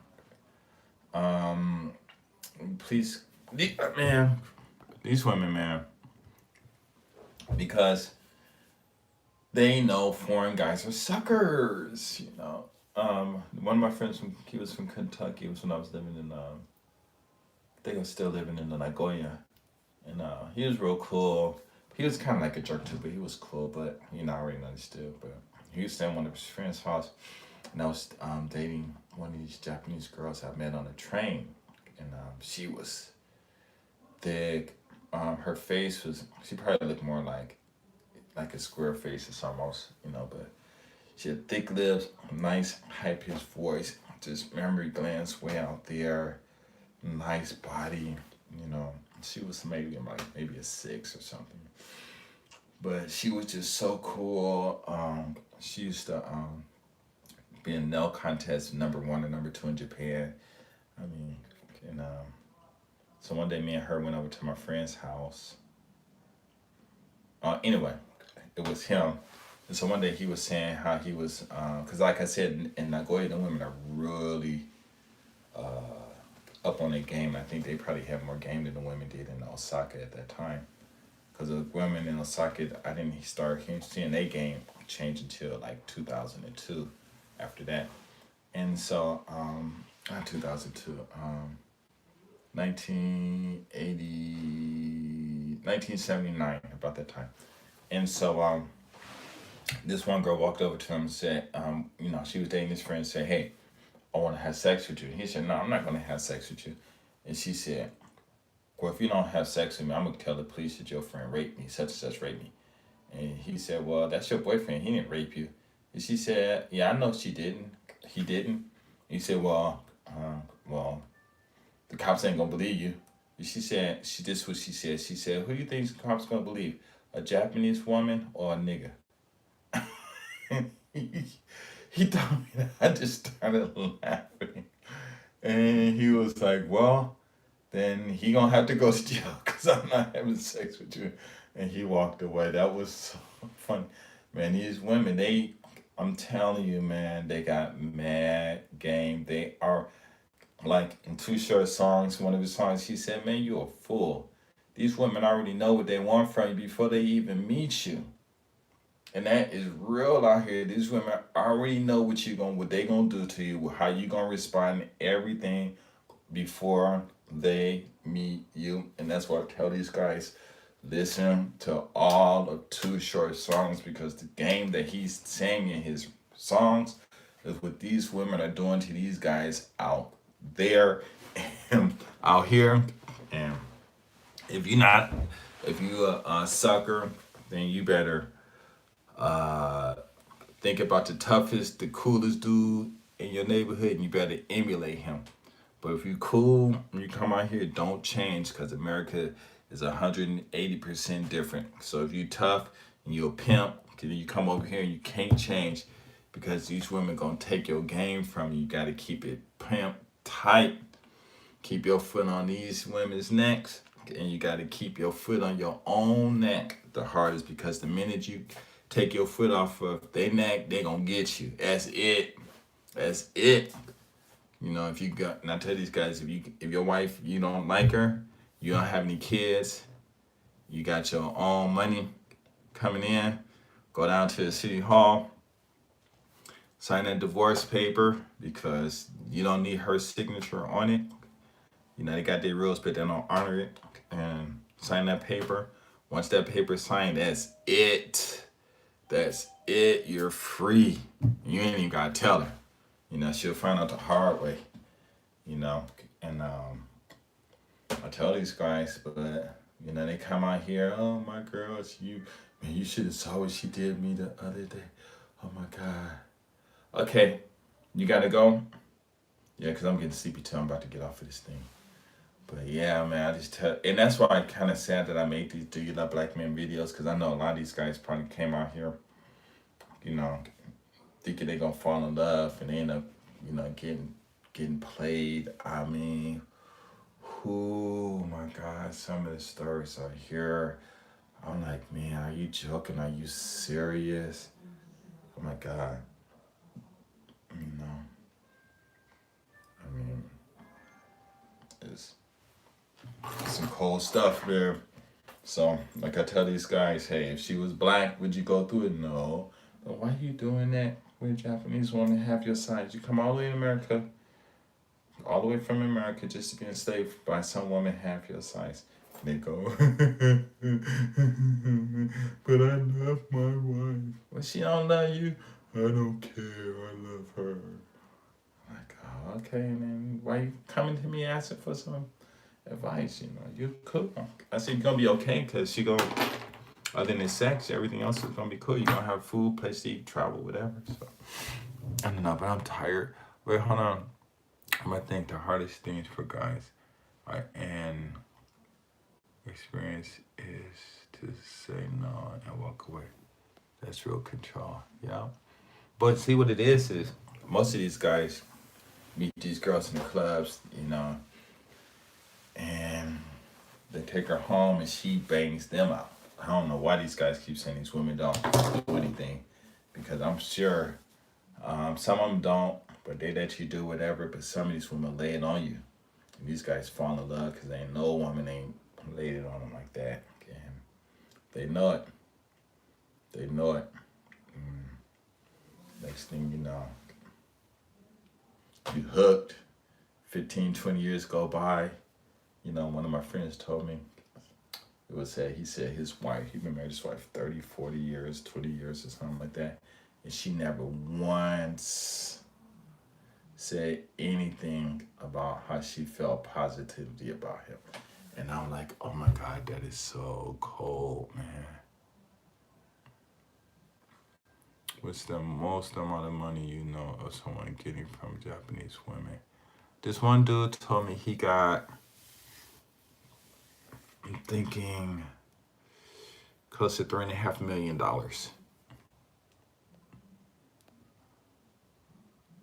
Where you go, what's the best place for a bro to start and raise a family in Japan? I don't know, it just depends on you. The money, anywhere is good. You know, it just depends on what you want to do. You know, where you want to live, or where her parents live at, or where your job is. So,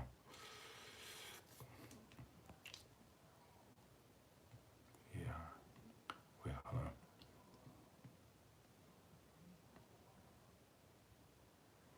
Yeah. So it really doesn't matter. Almost everywhere in Japan is the same.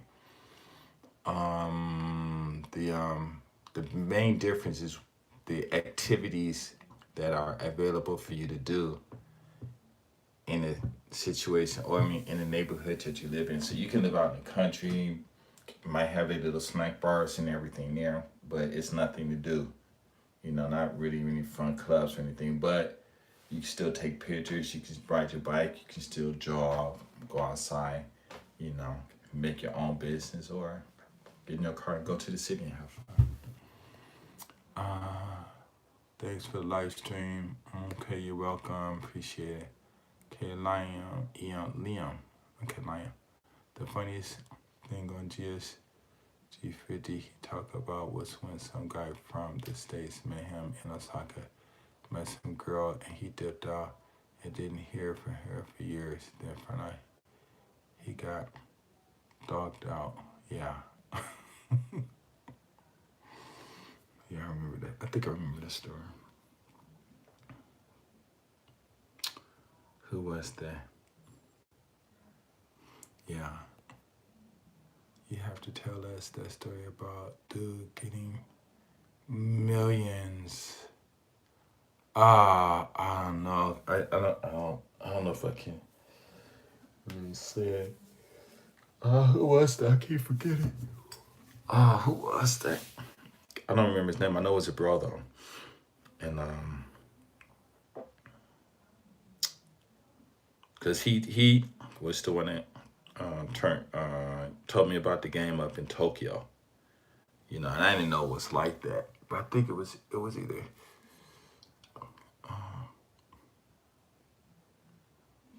I think it was him or some African dude. Let me think. No, it could have been this African dude I met over in Thailand. And he was like 6'10". Let me think. I'm not sure who it was. No. It was a bro. But basically the story goes that he met this lady, older lady, and she hadn't been with nobody, and they did it once, and she was like, wow, and he asked for some money, and what wasn't 3.5, maybe 2.5 million, and he asked for some money, like 100 G's, and she gave it to him because she just had mad money. And then he stayed. They only had sex 4 times, but every time he did it, she was like really crazy or in love. And he asked for the money. I think he said he invested in some business or something like that. And the last 2 times he asked for $1 million. She asked for business, $1 million. So I think it was like $2.5 million. I mean, whether his story is true or not, you remember play? No, I don't remember. Come on, I ain't got no reason to lie to you. I don't know the name. I'm just trying to think. Was it the guy in? Was it an American dude or the African dude I met in Thailand? But nah, he was a bro. So, but I ain't gotta lie to you, man. But yeah, man, dude's getting like mad money out here, you know. But it's funny because, and this is how you can tell, it's like really interesting. A lot of people don't catch on. These guys come out here, these women throwing money at these bros. You know, in the States, you always want some money, you go to the hood rat, because for some reason always the hood rat was the ones that had the money. And, they driving nice cars, and, got that money and stuff, giving you all these problems and stuff. But the dudes in the hood be trying to get that money, but they come over here and these women, back then, it was nothing. It was like,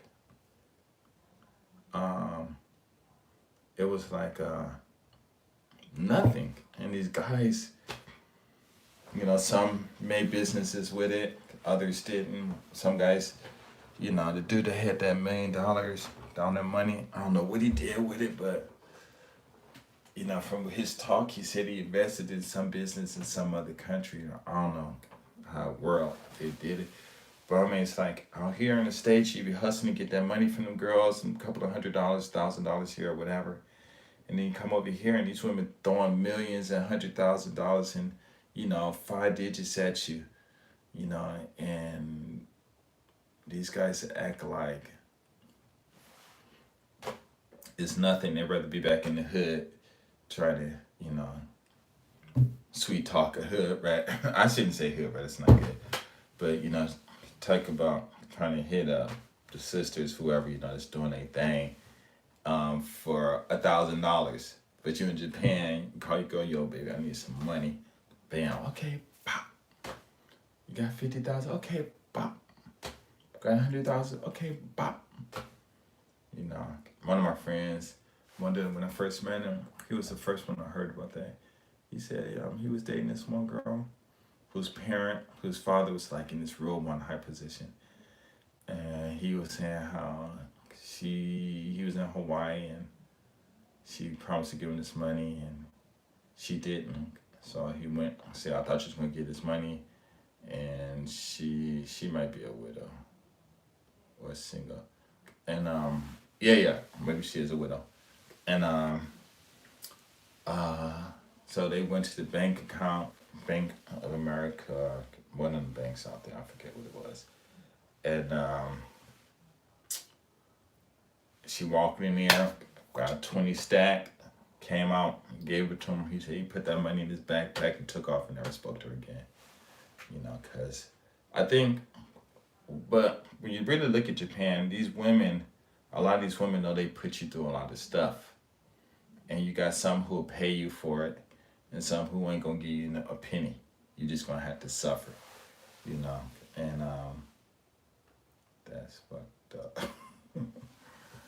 So yeah, man. So he was like the first person that told me that, and I was like, "Are you serious?" He was real cool too, cause I didn't even really know him, but I don't know where we met up, but he took me to a club, and then we went back to his girlfriend's house where he was staying, and he let me sleep on the floor, you know, cause I was gonna sleep in my car, and he in the bed banging her out and stuff, you know. So right there, I'm like, wow. But it's just interesting because it was like, even though he was getting his money, his demeanor was a little different. But like I said, I think it's, you know, these women put these guys through so much stress that the money that you get from it, it's like you're getting paid. You take that money because you're gonna need a shrink. You know what I'm saying? You ain't wrong. I know a couple of my friends have been in the military, and they were in Germany, and the German girls gave them anything he wanted, but one of them decided to go back to the hood. Yeah. Yeah. And see what it is a lot of brothers go over there and they getting that stuff and they're not taking advantage of, hey, I got a white girl, fine, Japanese girl, fine, she love me, she give me this money, and then they start dogging them out. But you can't do that over here. You know, you got to keep it pimping, but keep it pimping means keep your game tight. You know, cause you don't keep it pimping for her sake or to get advantage of her. You keep it pimping for your own mental sanity. Because if you once they oh my God, it's crazy how Japanese kids who are born in half American fathers and mothers end up being athletes, super successful, but the Japanese half whites just end up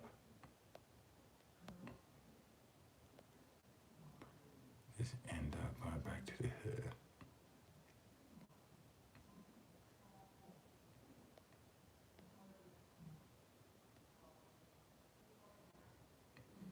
Yeah.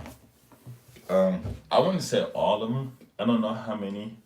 Are there a few? I think I've only known the one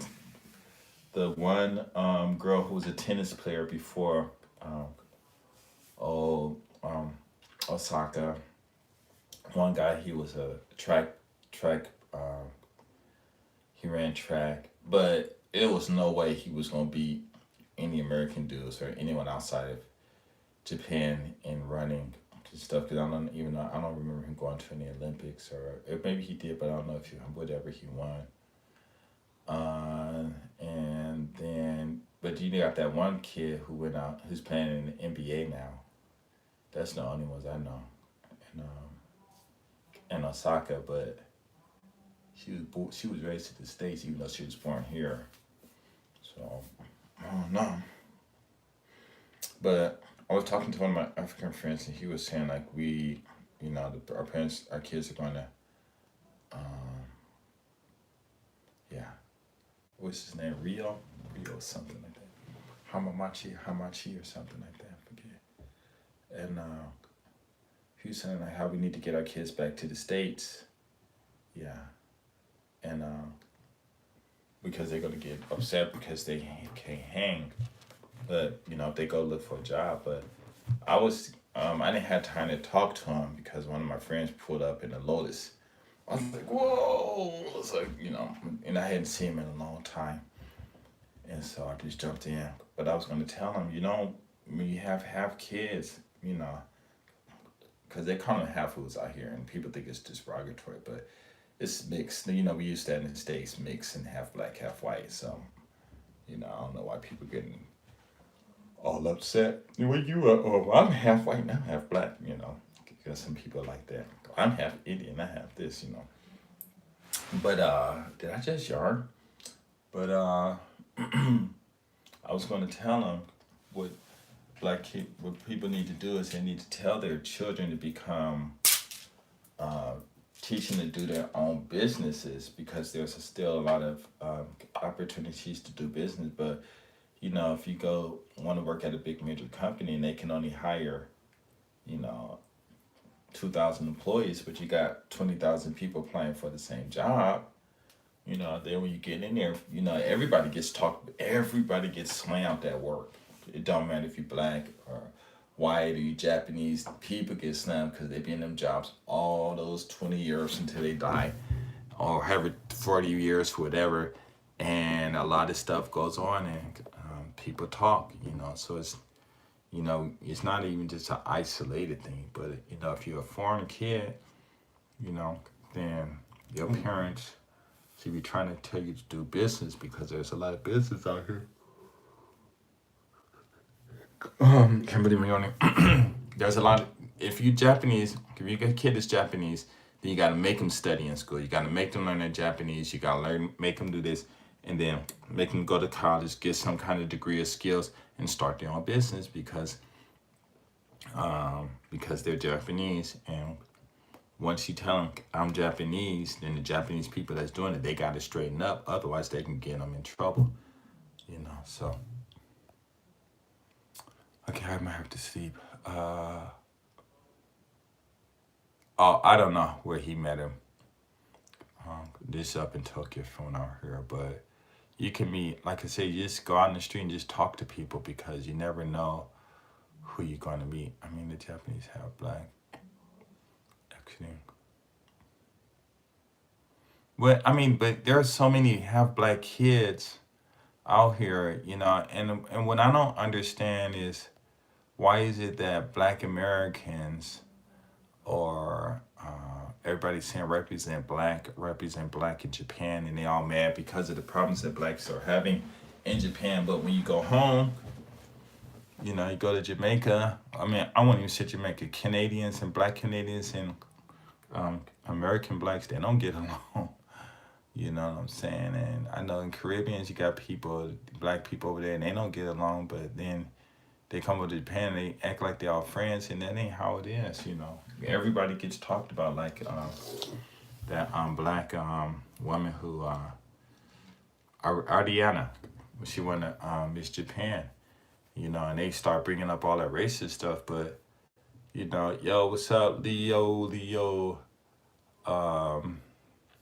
in the house.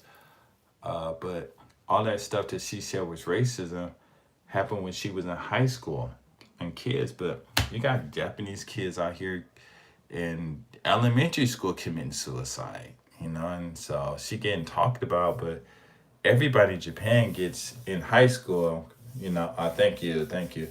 Everybody in these schools out here, they getting dogged out and getting talked about by these kids out here. So it's not even a black thing. It's just a harassing thing that the government really needs to get together and tell these kids, hey, y'all need to stop doing that because it's really getting out of hand.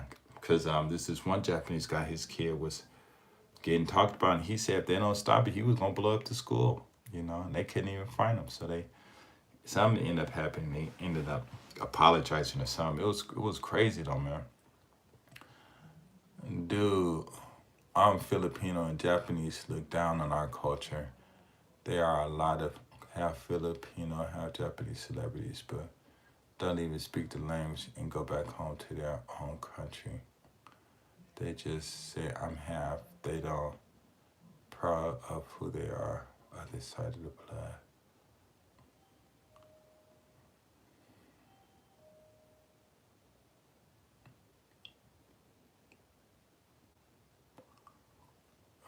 I'm good. I'm good. Man, what you're gonna have to do is, unfortunately, lots of hoods don't know how to grow for the future. Black parents. Grow.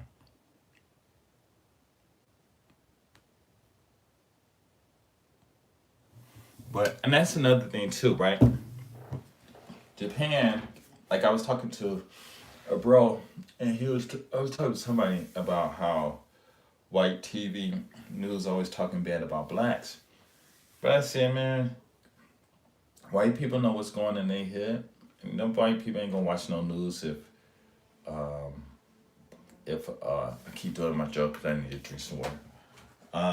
Nobody ain't gonna watch no news about white people's crime. White people ain't gonna watch that because they already know what's going on in their hood.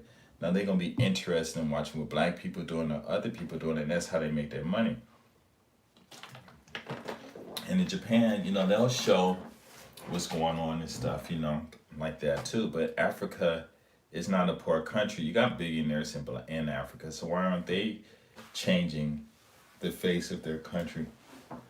A lot of people over there are not poor, and so they can change it. So it's not a matter of people talking about Africa's bad because they got bad people over there, got good people, like they got bad people everywhere. But it's just a matter of, their leaders. You know what I'm saying? It's just their leaders, and if their leaders are not doing what they're supposed to be doing, then you're gonna have those problems. But yeah, but nobody's not gonna, not too many countries, except for black people on World Star, not gonna be out there, showing all their dirt. I'm sure you got some white people out there too, showing their dirt and stuff like that too. But I wouldn't really worry about that. The best thing you can do is, pray and hope things get better. Because I used to live in the Philippines for 3 years, from 87 to 90, and I had a good time. It was really interesting. Ended up had, some close calls of dying because I ended up, what's that? Walking, being in the vicinity of the enemy when they had that coup attempt. That was scary. I thought I was gonna die 2 times, man. Whew, but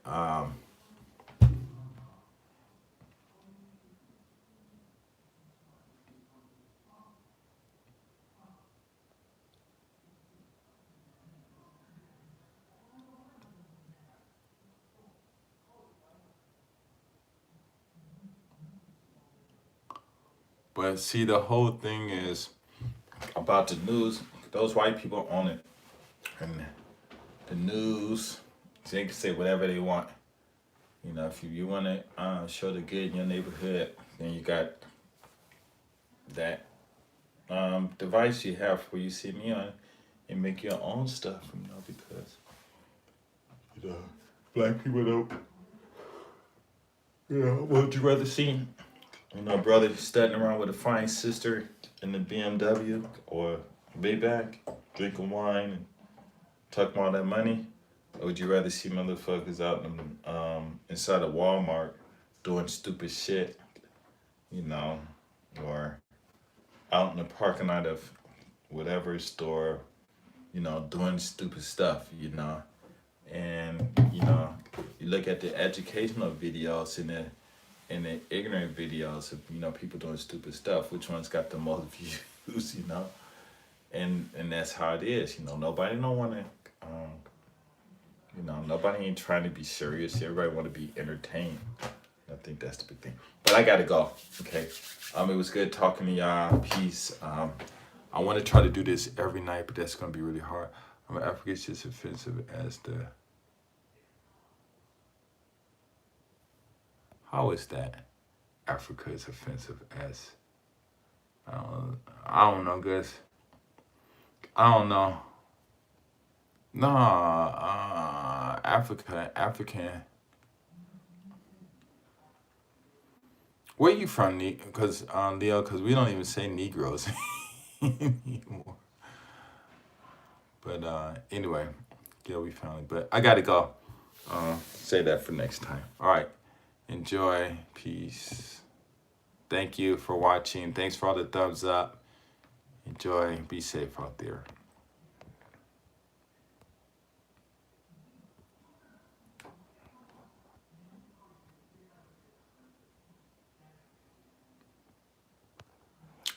Peace. Peace. Be good, man. You too.